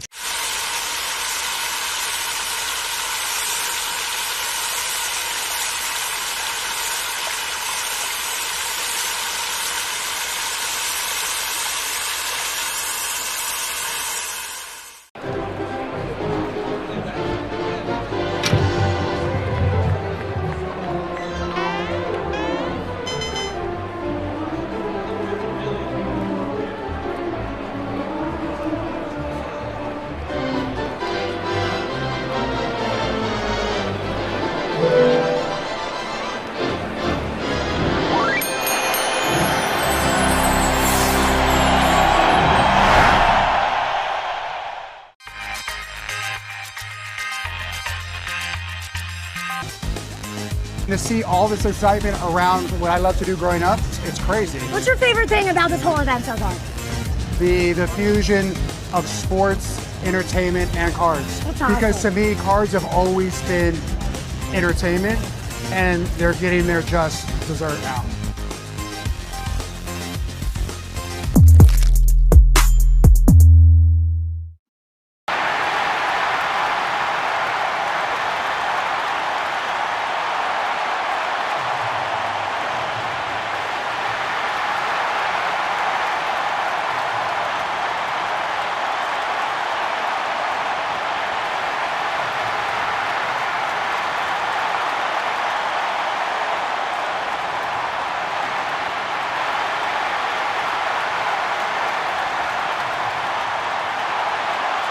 didn't start the game, and then it didn't rain for 3.5 hours, and then they started the game, and then we played until wee hours of the night. That's kind of the way it turned out. So the Twins now leading 2-1, 3 innings in the books. We're headed to the fourth at some point, but we're not headed to the fourth right now because the tarp is back on the field here at Target Field. And right now, the diamond player of the game definitely the Twins grounds crew, who did a remarkable job of getting the field ready the first go-around. And now they're asked to do it again and are equal to the task once more. So with that, I know John Vitas had a chance to, probably plow through a whole plate of some of that Crystal Farms cheese while we played that 60 minutes of baseball. But, John, we're coming back downstairs because there's not much more we can say from up here. Thank you, Chris. No cheese yet. We did get into the ice cream, though, during the first delay. We'll go into some scores here in the second delay instead. Busy night around baseball, more than you would expect for a Monday, but most of the teams are in action, so we're going to do a scoreboard update here brought to you by Papa John's. When the Twins win, you win at Papa John's. The day after a Twins win, get 50% off pizzas when you use the promo code TwinsWin. That's 50% off pizzas at regular menu price online, valid online only at participating Minnesota stores, not valid with other discounts, special crusts, or limited time offers. We may have to check on that offer, see what they offer if the Twins are winning but in a suspended game, which might happen tonight. We'll see if the rain lets up here soon. But let's check in on some out-of-town scores. We will start with a couple of the games that started earlier tonight that are now final, as the Mets are visiting the Red Sox, and Boston got a jolt pretty early on. 2-2. Pitch is ripped down the right field line. That's a base hit. That might score Narvaez. He heads to second. He's going to come around third. He's waved home. Soto's relay throw from McNeil. Not in time. That's an RBI triple for Duran. And it's 3-0 Red Sox. And those 3 runs would hold up. That was Duran's league-leading 6th triple of the year, so he is well on pace for double-digit triples this season. Hunter Dobbins pitched really well as the starter for the Red Sox, and the bullpen did not allow a run as Boston beats the Mets 3-1. The Cubs are visiting Miami this week. That game is still in progress. The Marlins had the lead until the Cubs did this. Miguel Amaya, the batter. Swings and drives one to the gap in left center field. That is a base hit. It goes all the way to the wall. 2 runs are in. Rounding third is Ballesteros. He will score. 3-run triple for Miguel Amaya. And the Cubs have taken the lead. Yeah, Matt Shaw followed with an RBI double. Chicago had the lead, but while we were in that highlight just seconds ago, the Miami Marlins walked it off on home. It looks like Jesus Sanchez is being mobbed right now by his teammates, so he had the game winner. Marlins win it 8-7. The Cincinnati Reds are visiting the Pittsburgh Pirates this week, and Austin Hayes extended the lead for Cincinnati. Now the 2-1, again not going, and Hayes rips one into left. That's going to drop and go to the wall. Extra bases for Hayes. Ellie on his way to third. He's got the wave. Here comes the relay throw from Kiner Falefa. Not in time. Hayes headed for third. The throw there late. Hayes in there safely. An RBI double. He goes to third on the throw, and the Reds have a 1-0 lead. Yeah, the Reds win it 7-1. Pittsburgh now has not scored 4 runs for 24 consecutive games. That is the longest streak of not reaching 4 runs since the 1971 Phillies. Baltimore is visiting Milwaukee this week, and the Orioles are trying to avoid their 7th consecutive loss, which would be their longest losing streak since 2021. The Brewers jumped in front 4-1 on a William Contreras RBI double, but just moments ago, Cedric Mullins delivered a big swing. 0-1. Mullins hits this deep to right field, down the line. It is gone! A 3-run shot from Mullins, and this game is all tied up. So we'll see if that gives the Orioles a little bit of mojo. They are tied 4-4 in the 7th inning. We will keep you updated on that game.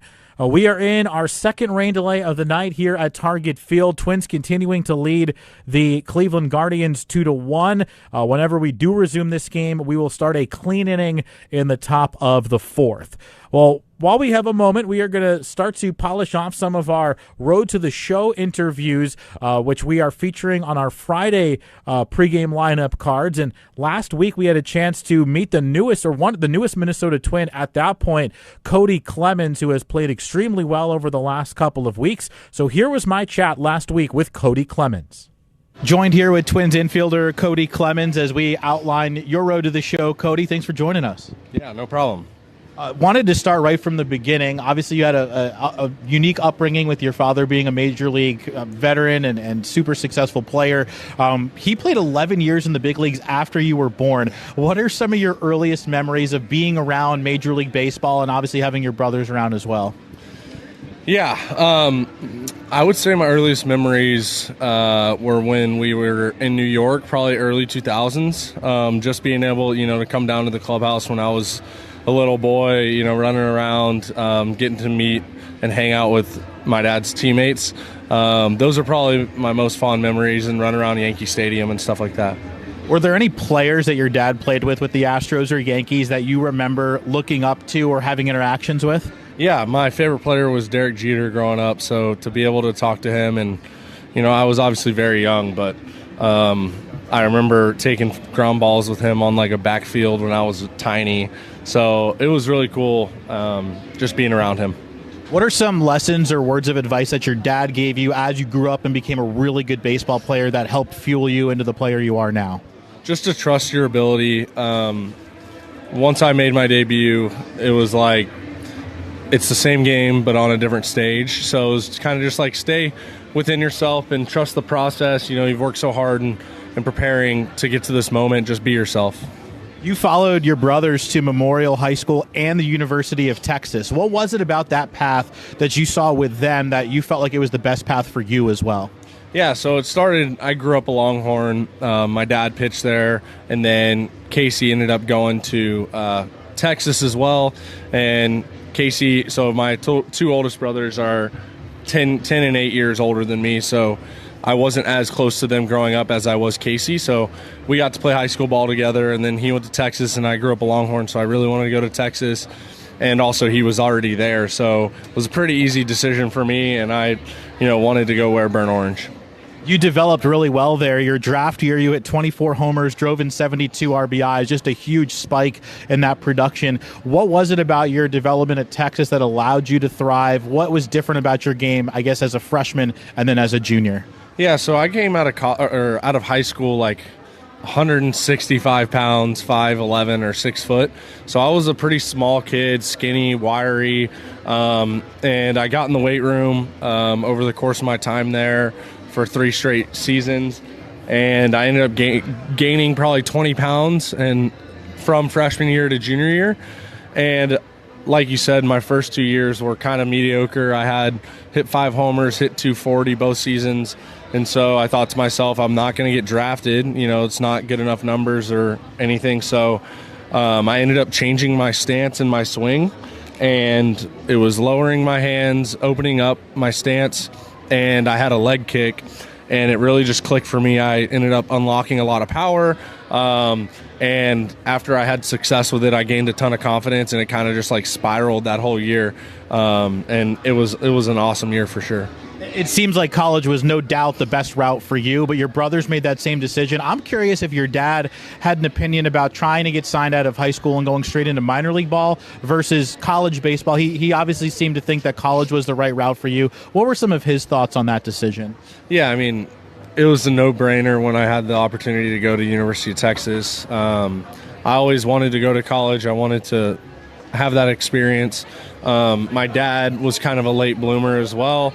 He ended up going the junior college route out of Springwoods High School, went to San Jack, and then developed a little bit more, gained a little bit of miles per hour on his fastball, and then he actually got drafted by the New York Mets out of San Jack, and then also got an offer to go play at the University of Texas. So he went to college for one more year and still kept developing, and then he ended up getting drafted to the Red Sox. That's an awesome story. I wanted to finish with your draft experience. You get taken in the 3rd round by the Detroit Tigers, and then you end up going, obviously, through their system and getting called up to the big leagues. But draft day, what was that experience like? Who did you get to share it with? Yeah, it was awesome. It was pretty cool because I was called on day 2, and I was the first pick in the 3rd round. So I knew my name was going to be called like 30 minutes before the draft time started. So we were in a regional or in a super regionals practicing at Texas and Austin, and I got the call and I knew I was getting drafted. So I left practice and went home to my apartment, and my mom and some family were there, and we turned it on and got to listen to my name being called. So it was a super special moment for me, obviously. My dream was to become a professional baseball player, and the dream came true right then and there. And to finish it off, a few years later, you get the call up to the show in 2022 with the Tigers, coincidentally debuting against the Twins. Take us through maybe the most special moment, either getting the information or getting to share the news that you were getting called up. Yeah, it was a process. I was playing really well in AAA, and I was kind of getting like frustrated with like not having an opportunity. Like, what else do I need to do down here to prove to you guys that I can play in the big leagues? And like, I remember I said that to one of the hitting coordinators, and he just said, stay with the process, like it'll come, all this stuff. And so 2 weeks later, there was an opportunity, and I got the call. We were actually headed to Columbus to play the Clippers in AAA. And I was halfway down the road driving, and my manager called me, and I ended up having to turn around, go back to the bus because I was driving because my wife now was coming to visit me, so we could have a car in Columbus. So I had to drive back to the bus, grab my stuff off the bus, and Lloyd McClendon, my manager, dropped the news on me. That's awesome. And then off to Detroit you go. Well, straight to Detroit. Yeah, it was a day game, and I just had to turn around and drive right to Detroit. It was wild. Well, that's awesome. Cody, thank you so much for the time and sharing your story with us. Yeah, absolutely. Thank you. Cody Clemens joining us on our road to the show from a couple of weeks ago. Last Friday, a few days ago, we got to hear part 1 of Road to the Show segment on Pablo Lopez. He was very gracious with his time, gave us some great stories. So we will unveil part 2 of our conversation with Pablo Lopez this Friday as the Twins begin a series with the Kansas City Royals. At the moment, we are in the series opener against the Cleveland Guardians. That game is in its second rain delay of the night. The Twins currently lead the Guardians 2-1. Whenever we do resume, we will be starting a clean top of the 4th inning. At this point, we don't expect the starters to come back out. So whenever we do finish this game, there'll be some decisions to make for both managers in what is a 1-run, close division game with second place on the line here tonight. We are going to take our 3rd rain delay break, and then we are going to come on back with some tales of the tape, including one that is very, very relevant to the Twins' most recent winning streak. All that and more here on your home for Twins baseball.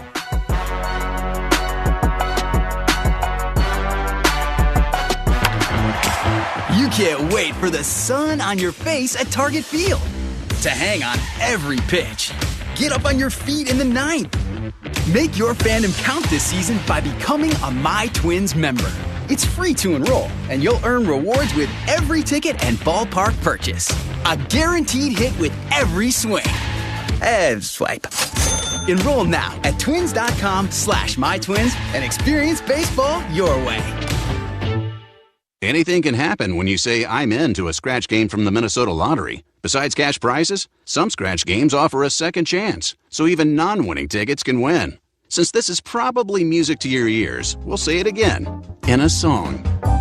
Besides cash prizes, some scratch games offer a second chance, so even non-winning tickets can win. Minnesota Lottery. I'm in. Must be 18 or older to play. Hi, I'm Twins Hall of Famer Corey Koski. At Gillette Children's, the brightest minds in pediatric healthcare work every day to unlock new possibilities for patients living with brain, bone, and movement conditions. If a solution doesn't exist, they build it. If a question is unanswered, they research it. If a child has a dream, it becomes their dream too. Learn more about how Gillette is changing lives for kids through research, advocacy, and expert care. For more information, go to GilletteChildren's.org. The hustle doesn't stop.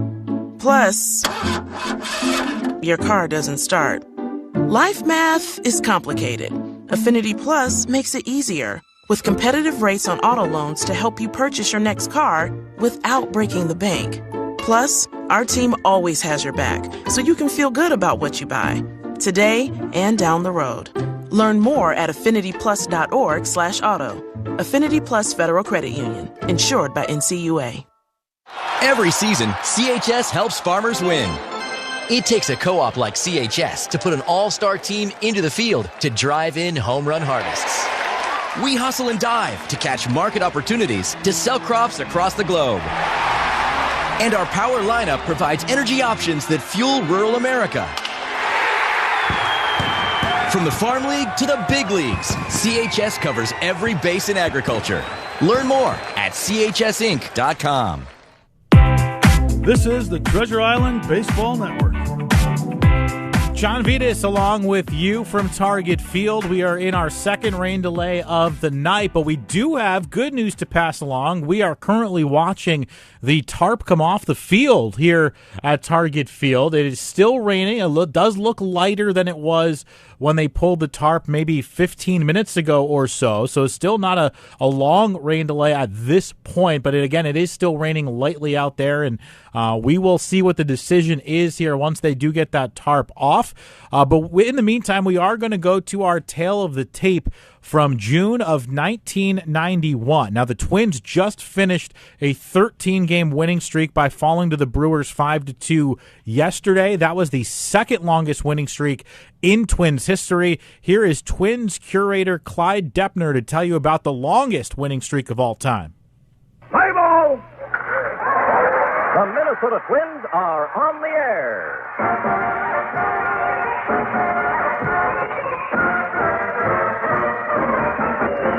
June 16th, 1991. The streak. The 1991 Twins started the month of June with a 23-25 record and were 5.5 games out of the AL West Division lead with 4 teams ahead of them. But June 1 started with a win. Then the Twins swept Baltimore, Cleveland, and New York, entering this date with a 14-game winning streak. Our leadoff man, Tom Kelly. TK, in talking to the players, they say the club is really loose. They're not real high. They're not real low. Of course, there wouldn't be any reason for them to be low, winning 10 games in a row. But they're not real high. You agree with that? I think so, John. There's been so many warnings sent out this year by a lot of teams already. The Mariners, the Rangers are the biggest example. The team that got big winning streak going and then turned around and lost a whole bunch in a row. So there's plenty of warning signals that have been sent, and I think there's a bunch of experienced people on the ball club, Herbeck, Gladden, Gagne, Harper, not Harper so much, but again, Chile, Jack Morris. People have gone through winning before and with championships and that sort of thing. So Bedrosian, they know how to handle these things.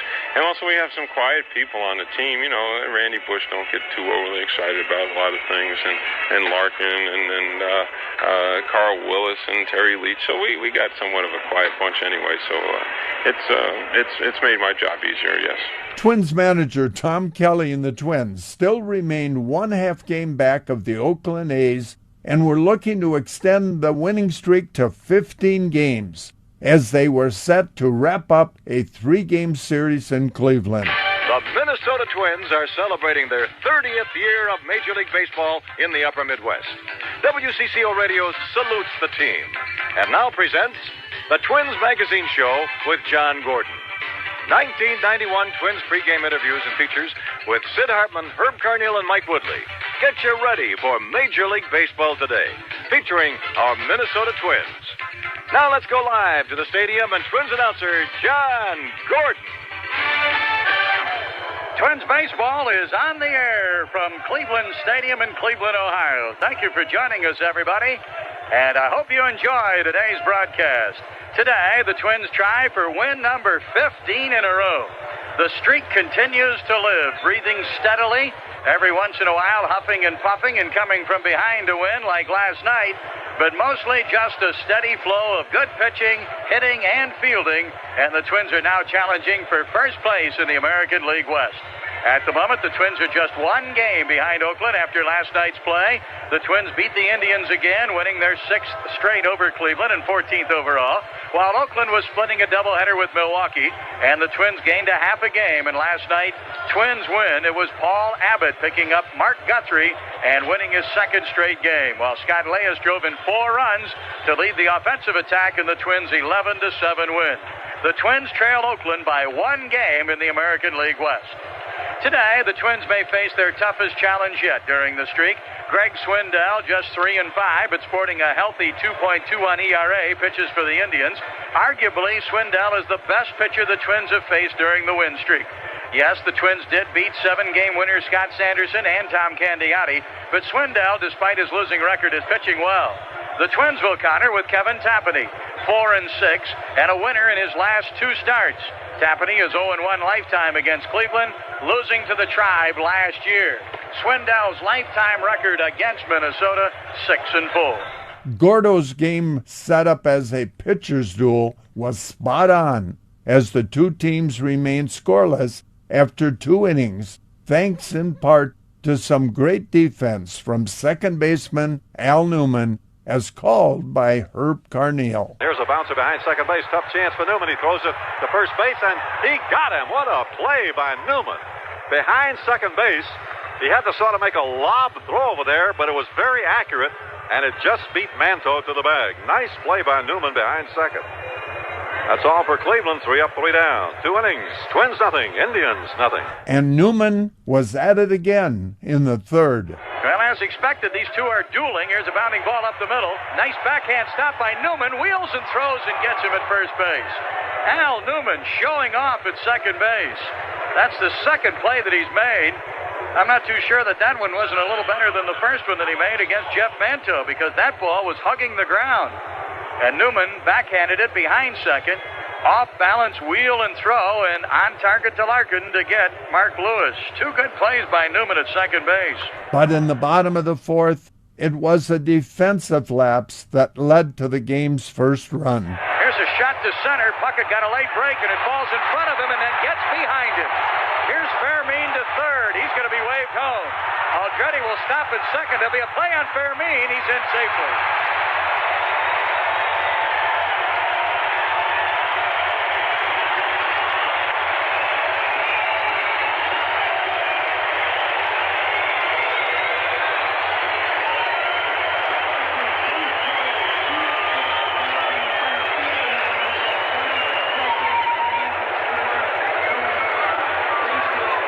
Kirby got a late start on that ball. I'm not too sure that he could have caught it anyway. It did drop in front of him. And as the ball dropped just in front of him, he tried to short hop it, and it went by him. Shane Mack in right field retrieved it. And by the time he could get it back to Al Newman, Fairmean comes all the way around from first base to score, and the Indians have a 1-0 lead. Aldretti is at second base. It's a hit for Aldretti. No RBI. An error charge to Puckett. And the Twins trail 1-0. Puckett would atone for that error his next time up. This will be the Ambassador meet of the order inning, and our player today is Mrs. Barbara Jans of Rochester, Minnesota. If any of the Twins batters hits a home run this inning, Barbara Jans will win an Ambassador gift bag valued at $49, courtesy of Ambassador Meats. Kirby Puckett to lead it off. Chili Davis, Brian Harper to follow. The Twins do have the meat of the order here with hitters 3, 4, and 5 to face Greg Swindell. The Indians leading 1-0. Charge lines open till the end of the game. 375-1116. That's the metro area number. 1-800-28-TWINS outside the metro area, and that's toll free. Kirby Puckett leads off and takes the first pitch high and outside. Kirby is struck out and fly to right. Cleveland a run on 3 hits, 1 error. The Twins no runs, 3 hits, 1 error. Swindell's pitch is a ball too high. 2-0 the count. Chili Davis on deck, and then Brian Harper. This is the heart of the Twins order, the meat of the order this inning, and the pitch is a strike. Remember to enter the Ambassador Meat of the Order contest. Mail a postcard with your name and address to Meat of the Order, Box 2830. Minneapolis, Minnesota, 55402. Each Twins game now through September 1st will draw a new name for the meat of the order inning of each game. And Swindell's pitch swung on, a high foul back out of play. 2-2. The address again is meat of the order, box 2830, Minneapolis, Minnesota 55402. Kirby hitting .317, 7 home runs, 35 runs driven in. Ball 2, strike 2 count as Swindell into the windup delivers. A low fastball, he fouls it up.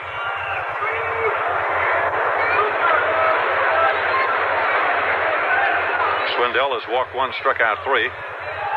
He threw only 51 pitches through the first 5 innings, and Tapani only 56. Boy, that's really breezing along. Here's the pitch by Swindell to Kirby. Slider, foul back. Still 2-2.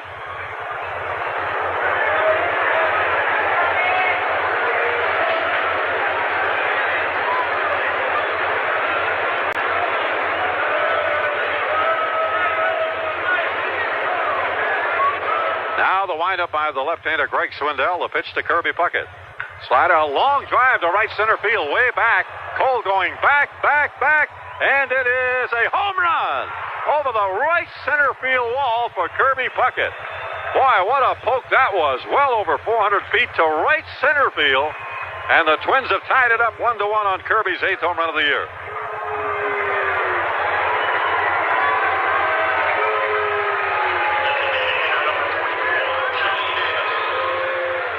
Boy, Kirby really put the wood to that ball. Over the right center field fence. Well over 400 feet out there. So we have a tie game. Number 8 for Kirby, number 52 for the Twins. Only the 5th homer given up by Swindell this year in 107 innings. But it was well hit. Having already made an impact on the game with his glove, Newman's bat would give the Twins the lead in the 7th. Swindell started the season 0-3. He didn't win in his first 5 starts. He's 3-5, making start number 14 here today. He's given up only 2 earned runs in his last 3 starts, and he's given up 1 earned run here. Here is Al Newman batting for the 4th time. He is 0-3. In his last at bat, with the bases loaded and 2 out, he lined out to Cole in left center field. Line drive and a base hit right field. Here's Larkin being waved home. Up with the ball is right fielder Allred. The throw to the plate is not in time. Larkin scores and the Twins lead by a 2-1 score. Al Newman delivers with an RBI single in the first pitch. Boy, I tell you, that was a good pitch. A fastball that came in on the hands to Newman. He fought it off. And he lined it over second baseman Mark Lewis's outstretched glove and into right field. Allred came up with the ball, but his throw to the plate was not in time. Larkin comes in to score, and the Twins take a 2-1 lead. With the 2-1 lead, Twins closer Rick Aguilera would enter the game in the 8th inning, looking for a 2-inning save before running into some trouble in his first inning of work. And here's Aguilera to the set. The pitch. Fermin hits a ground ball. Pass Larkin into right field. And Vargas scores. On to third base goes Cole. Mack overruns the ball. But Cole will stay at third to throw to second. Too late to get Fermin. The Indians have tied it up at 2 and have runners on second and third.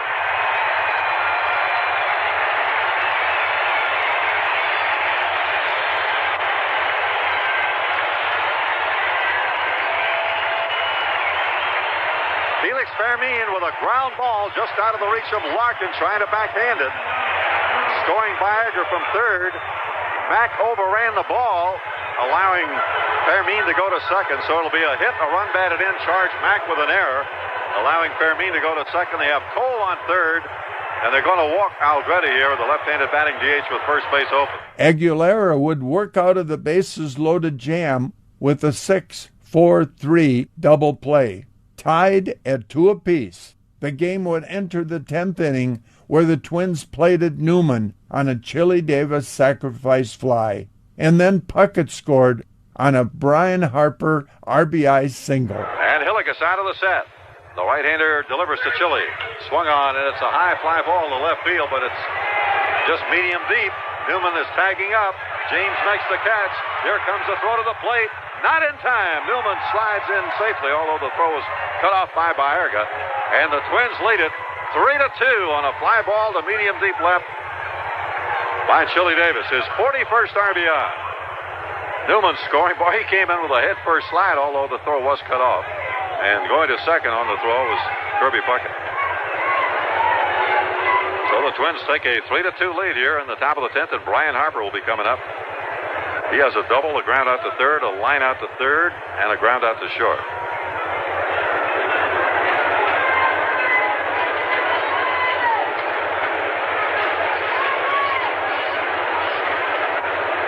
Here is the set by Hilligus. And the pitch.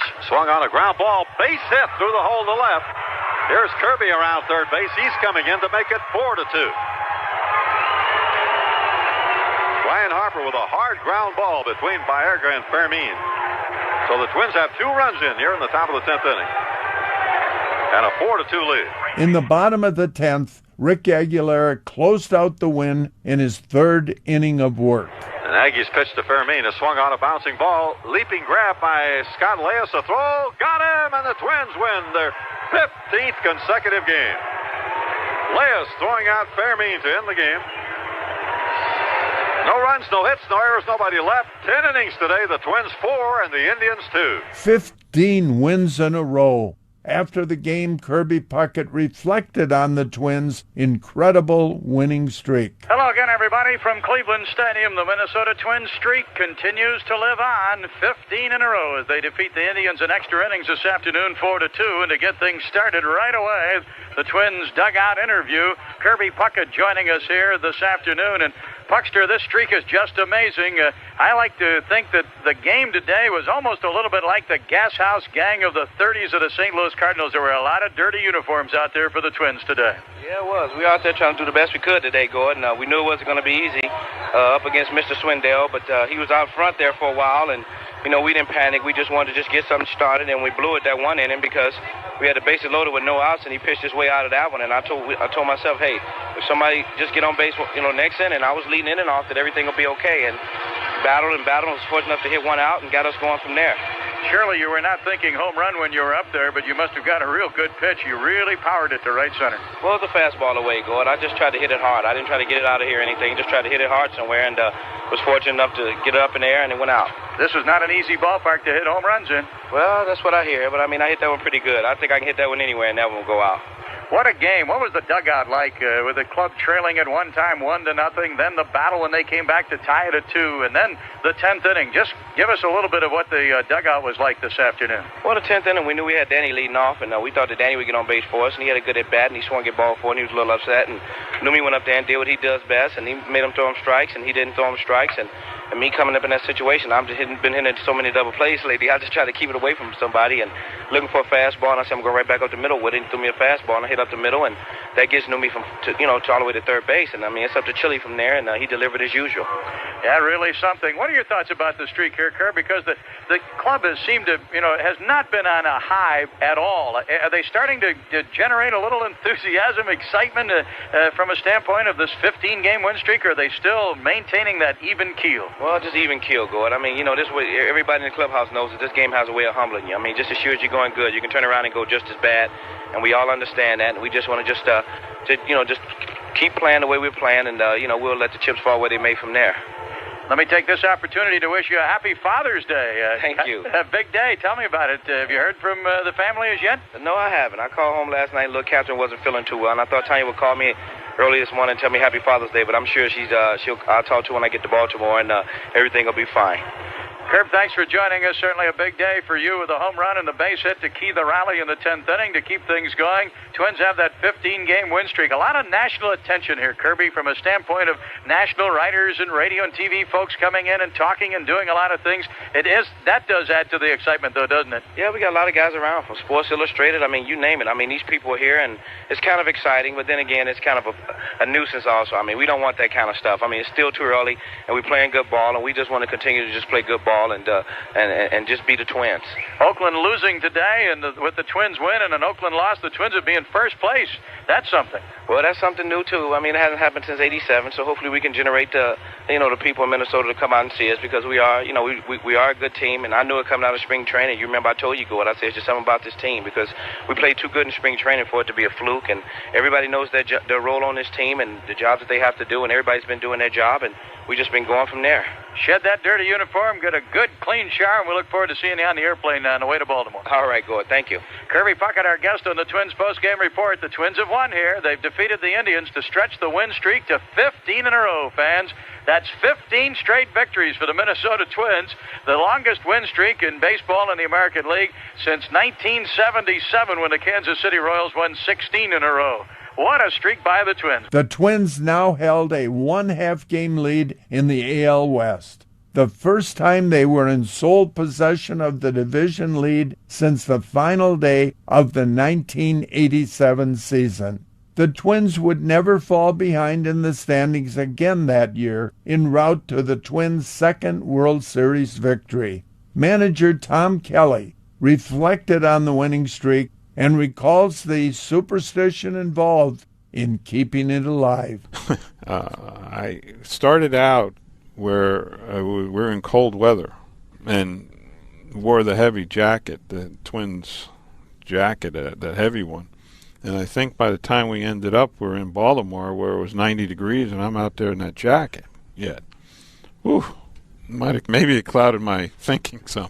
I remember still wearing that jacket. I didn't change it. I know people that would drive to the Metrodome from their house home, including myself, that I would drive the same way each day. And I had different options to drive to the Dome from living in out near Bandana Square. I could drive 2, 3, 4 ways to the ballpark.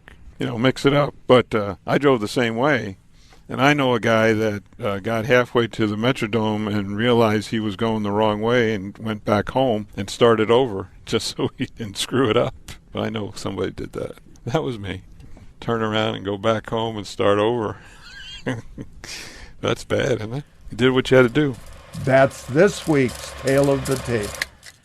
Thank you to Clyde Deppner for putting that together for us. A really good look back at the Minnesota Twins' 15-game winning streak back in 1991, which as of yesterday will hold up as the longest winning streak in Twins history, at least for the time being. The Twins this year got to 13 straight wins. That streak was snapped by the Brewers yesterday. The 13-game streak is the second longest in Twins history. There have been a couple of games or a couple of streaks of 12 games until the Twins beat that the other day. We are in a rain delay here at Target Field. The bullpens are having some fun out there. It looks like the rain, though, may be picking up, so we will keep you updated as the rain falls here at Target Field. Again, this is rain delay number 2 of the night, with the Twins leading 2-1 in the top of the 4th. We are going to send you off to another Tale of the Tape. This one's a little shorter, but still very relevant. It goes back to the 1969 season, and tomorrow will be the anniversary of this game. It'll be this is from May 20th, 1969, and Jim Cott pitched it, and I feel pretty safe saying that no one will ever match the innings total that Jim Cott got to in this game. And first, before we get to that, we are going to pause here 10 seconds for station identification here on your home for Twins baseball. AM 830 and 102.9 FM HD2 Minneapolis, St. Paul. The voice of Minnesota and the home of Twins baseball. News Talk 830 WCCO. All right, let's send it to Clyde Deppner on this Tale of the Tape from 1969. Play ball! The Minnesota Twins are on the air.